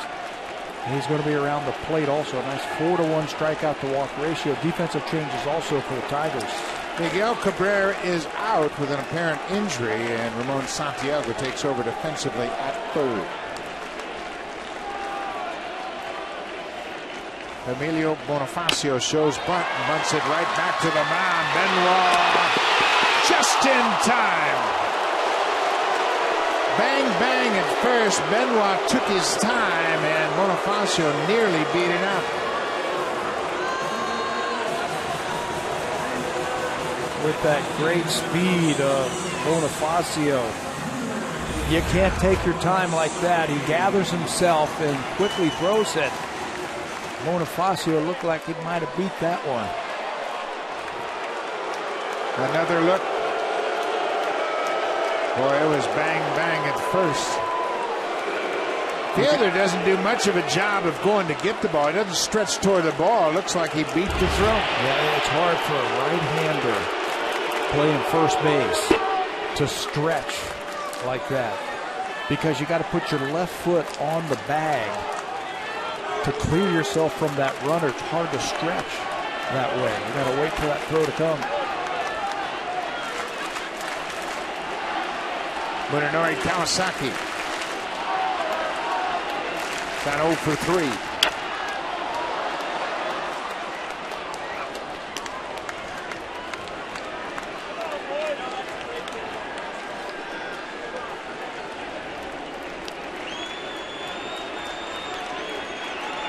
Benoit, the third Tigers relief pitcher to enter the ball game. Al Albuquerque walked the batter and had a strikeout. Drew Smiley retired the Blue Jays in order in the 8th. 1-1 to Kawasaki. He fouls it off. Tried to bunt. Rally capture out at Rogers Center. Well, Blue Jays really looked like they were off and running. They had scored 4 runs, and Gibbons is arguing now that the ball wasn't bunted. Kawasaki didn't appear to put up much of a complaint. Breaking ball. Did it hit him? Well, he didn't hit it with his bat, but you can see the umpire immediately holding up his hands to indicate foul. Gibbons is probably asking Alan Porter, why didn't you get some help on that? But it was a breaking ball. Now he's thrown Gibbons out of the ball game. He's saying now you can't ask for help in a situation like that, and Porter appeared to suggest, no, I saw it all the way. And the ball bounced in the dirt. But his reaction was immediate when he threw up his hands to indicate foul ball. Well, it seems like there have been other times where the umpires have got together and changed calls when they got together. Now he's going to plead his case with Jerry Lane, the crew chief.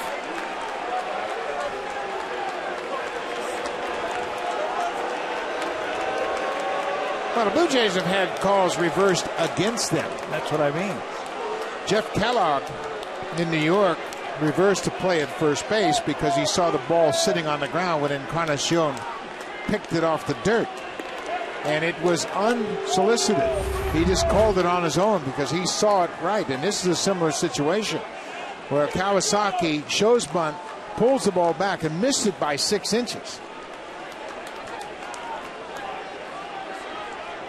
The indication by the umpire is immediate, but you can see Kawasaki never came close to bunting the ball.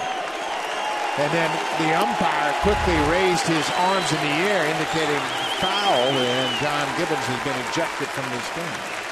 And from that replay, it didn't look like it hit him. Fourth time this year, Gibbons has been ejected.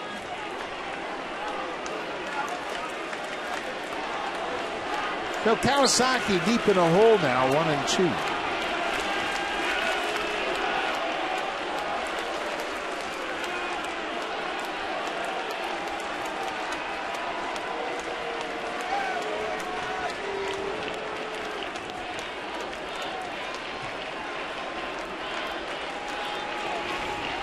Blue Jays are down by a run.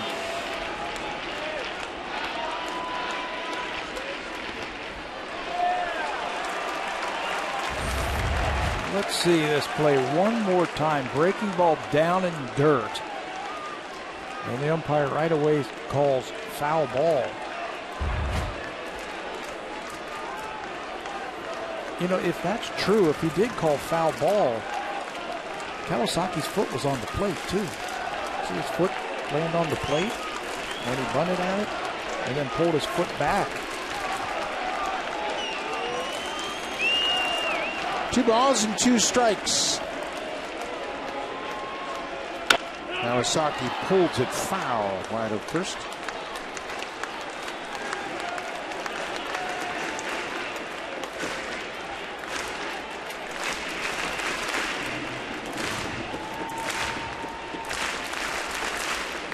Kawasaki always has good at bats. I mean, he is determined to protect that plate with 2 strikes. He struck out twice tonight. He's 0 for 3 on him. His first time as the DH. Look at that. 6 pitches. He is making Benoit work. Reyes is on deck.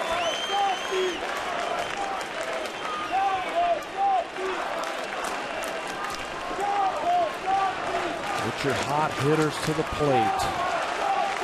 Kawasaki knows that. He's just trying to work his way on any way he can. Full count.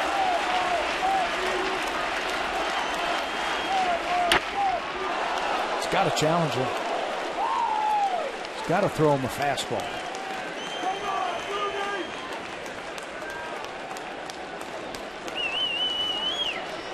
Got to come right at him, obviously.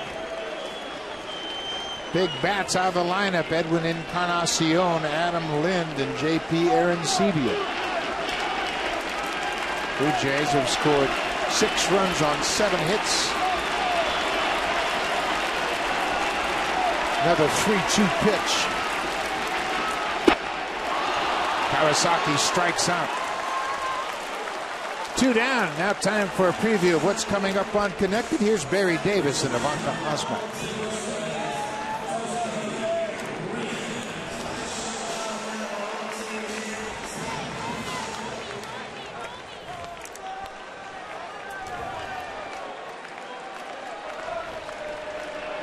Thank you, Ivanka. How about that? A no-hitter. Homer Bailey with the no-hitter. Cincinnati knocking off the Giants. Jose Reyes goes after the first pitch. He has shown some power the last couple of days. Reyes, a couple of home runs in his last three days, but right now he just has to get on base. Take my chances if Jose is on base. Reyes has only had 1 at bat against Benoit. 0 for 1. Off speed pitch. He was way out in front. It's a good splitter that Benoit throws so effectively. Now Reyes has got a battle. Shorten up and protect the plate. 27,189 on hand tonight.